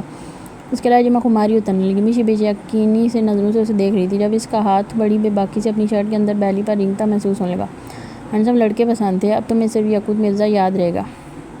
اور جو لہجے میں دھیمی سی سرگوشی کرتے وہ میشی کان کی لو تک سرخ کر گیا۔ وہ اس کی گود میں بیٹھی اس کے ہاتھ کی حرکت پر جوش بوش سی ہونے لگی تھی۔ چھوٹے کپڑے بھی پہنے ہوئی، لیکن صرف یاقوت مرزا کے سامنے وہ بے باکی کی حد پار کرتے اس کی دھڑکنوں کو پوری طرح سے منشر کرنے لگا۔ میشی بے اختیار چہرہ اوپر کی جانب کرتی چھوٹے چھوٹے سانس لینے لگی۔ یاقوت اسٹاپ اٹ۔ وہ اپنی بے باکیوں سے اس کے جذبات ابھار رہا تھا۔ Please stop. یاقوت کا ایک ہاتھ مسلسل اس کے نازک بدن کی رہنائیوں کا طواف کرتے میشی پر سانس لینے بھی دو بار کر رہا تھا۔ اس وقت اس کی گاڑیاں ایئرپورٹ پر آ رکیں۔ اسٹاپ اب نہیں ہوگا، اب بس ذرا سا درمیان میں گیپ آئے گا، پھر تم پوری دنیا بھولے صرف یاقوت مرزا کو یاد رکھو گے۔ اس کے ہونٹ چومتے بے حد نرمی سے اسے واپس سیٹ پر بٹھایا۔ وہ شرم سے سرخ انداری سے ہونے لگی تھی۔ اس کے چہرے پر پھیلے حیا کے رنگ دیکھ یاقوت محظوظ ہوتے گاڑی سے اترنے ہی لگا تھا جب میشی نے بے اختیار اس کا بازو تھام لیا۔ کیا ہوا؟ اس کے چہرے پر خوف دیکھ فکر مندی سے پوچھا۔ تم ناراض تو نہیں ہو نا؟ تھوڑی دیر پہلے کئی غلطی پر رانسی ہوتی اسے پوچھنے کی۔ جب اس کے چہرے پر اپنی ناراضگی کی اتنی فکر دیکھ یاقوت کا دل بے اختیار زور سے دھڑکا تھا۔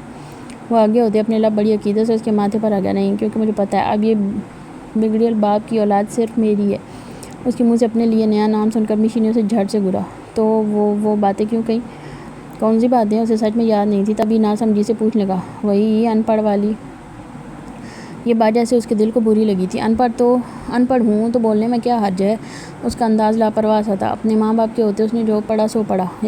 ان کے بعد اس نے اسکول کالج کا منہ نہیں دیکھا۔ اسے نفرت ہو گئی تھی کتابوں سے، جن میں ایک سیب درخت سے گرا تو کیسے گرا، یا نمک پانی میں ملے تو کیا ہوتا ہے، پڑھایا جاتا تھا۔ ہاں، تعلیم اپنی جگہ ایک اہمیت رکھتی ہے، لیکن اصل زندگی کتابوں میں یہ نہیں ہوتا۔ وہاں ہوتا ہے جو آپ کے ساتھ غلط کرے اسے سیدھا کیسے کرنا ہے، اپنے دل کو مضبوط کیسے بنانا ہے کہ کسی برگر کی اولاد اسے ٹیسٹ نہ پہنچا سکے، پتھر دل کیسے بنایا جاتا ہے، اپنا حق کیسے دوسرے کے الگ سے کھینچ باہر نکالنا ہے۔ اور یاقوت مرزا ان سب میں PhD کر چکا تھا۔ اب کسی مائی کے لال میں ہمت نہیں تھی کہ اس کے سامنے کھڑا بھی ہو سکے۔ کیا زیال بھائی نے تمہیں نہیں پڑھایا جیسے پامیر اور بلاس کو پڑھایا؟ اس کے سوال پر یعقوب ساکت سے اسے دیکھ لگا، پھر ایک بھرپور مسکراہٹ اس کی جانب سے آئی۔ یہ زندگی سبق انہوں نے ہی سکھائے ہیں، وہ اچھے باپ اور بھائی کے ساتھ ایک اچھے استاد بھی ہیں۔ رہی بات تعلیم کی تو وہ میں نے خود حاصل نہیں کی، انہوں نے زور لگایا تھا لیکن میں نہیں گیا اسکول۔ کیوں؟ تمہیں کوئی ایشو ہے میرے ان پڑھ ہونے سے؟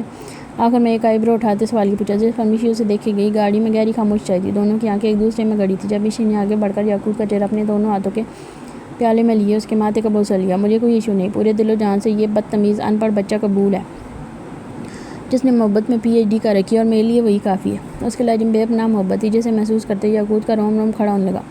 ایک بار وہاں پہنچ جائیں پھر پتہ چلے گا میری ڈگریوں کا۔ اس کے ہونٹ چومتے وہ باہر نکل گئے، جبکہ پیچھے بیٹھی مشی اس کی بات سمجھتے سرخ ہوئی تھی۔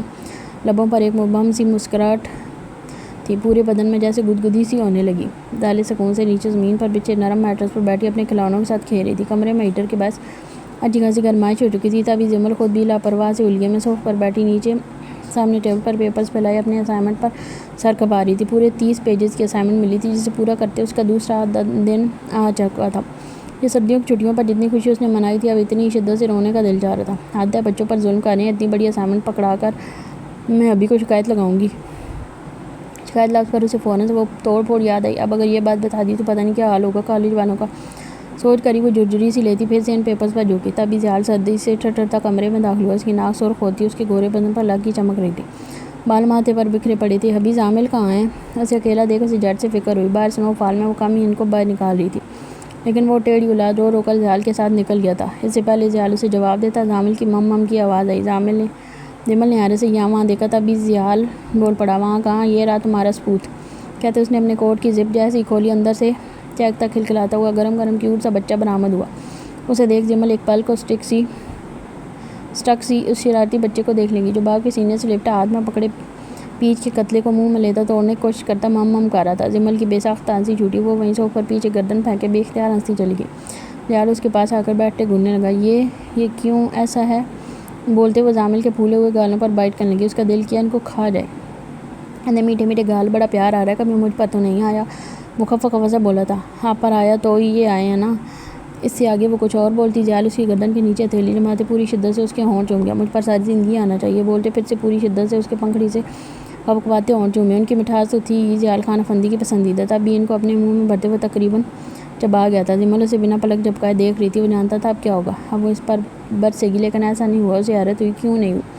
تبھی جمل نے جھک کر اپنے ڈریکولا جیسے دانت پوری شدت سے زیال کی گردن پر گاڑ دیے۔ اس کی اس حرکت پر زیال سانس تک روک گیا۔ درد کی انتہا تھی، پر اس درد میں لاقہ سکون شامل تھا۔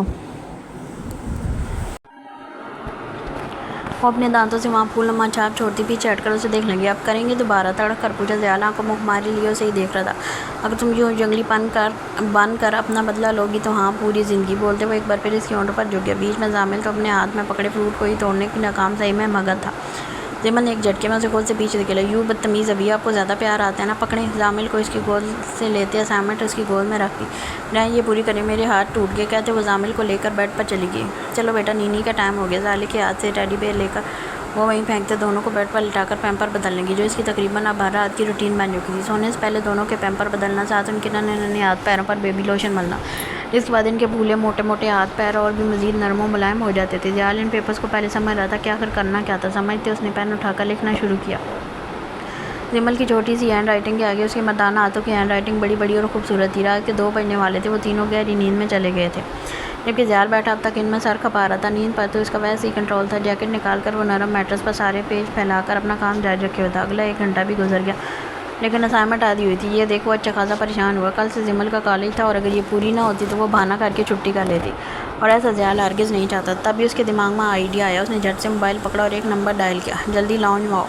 مقابل پر حکم صادر کرتے اس نے ایک اور نمبر ملایا۔ یہی حکم اسے بھی دیا۔ اگلے 5 منٹ میں نیند بھری سرخ آنکھوں کو مسلتے پامیر اور عثمان اپنے اپنے کمروں سے باہر نکلے۔ جب نظر سامنے صوفے پر ٹانگ دھرے بیٹھے زیال پر گئی، چہرے پر شیطانیت دیکھ دونوں ایک پل کو ٹھٹکے اور ایک دوسرے کو ایسے دیکھا جیسے کہہ رہی ہوں کچھ تو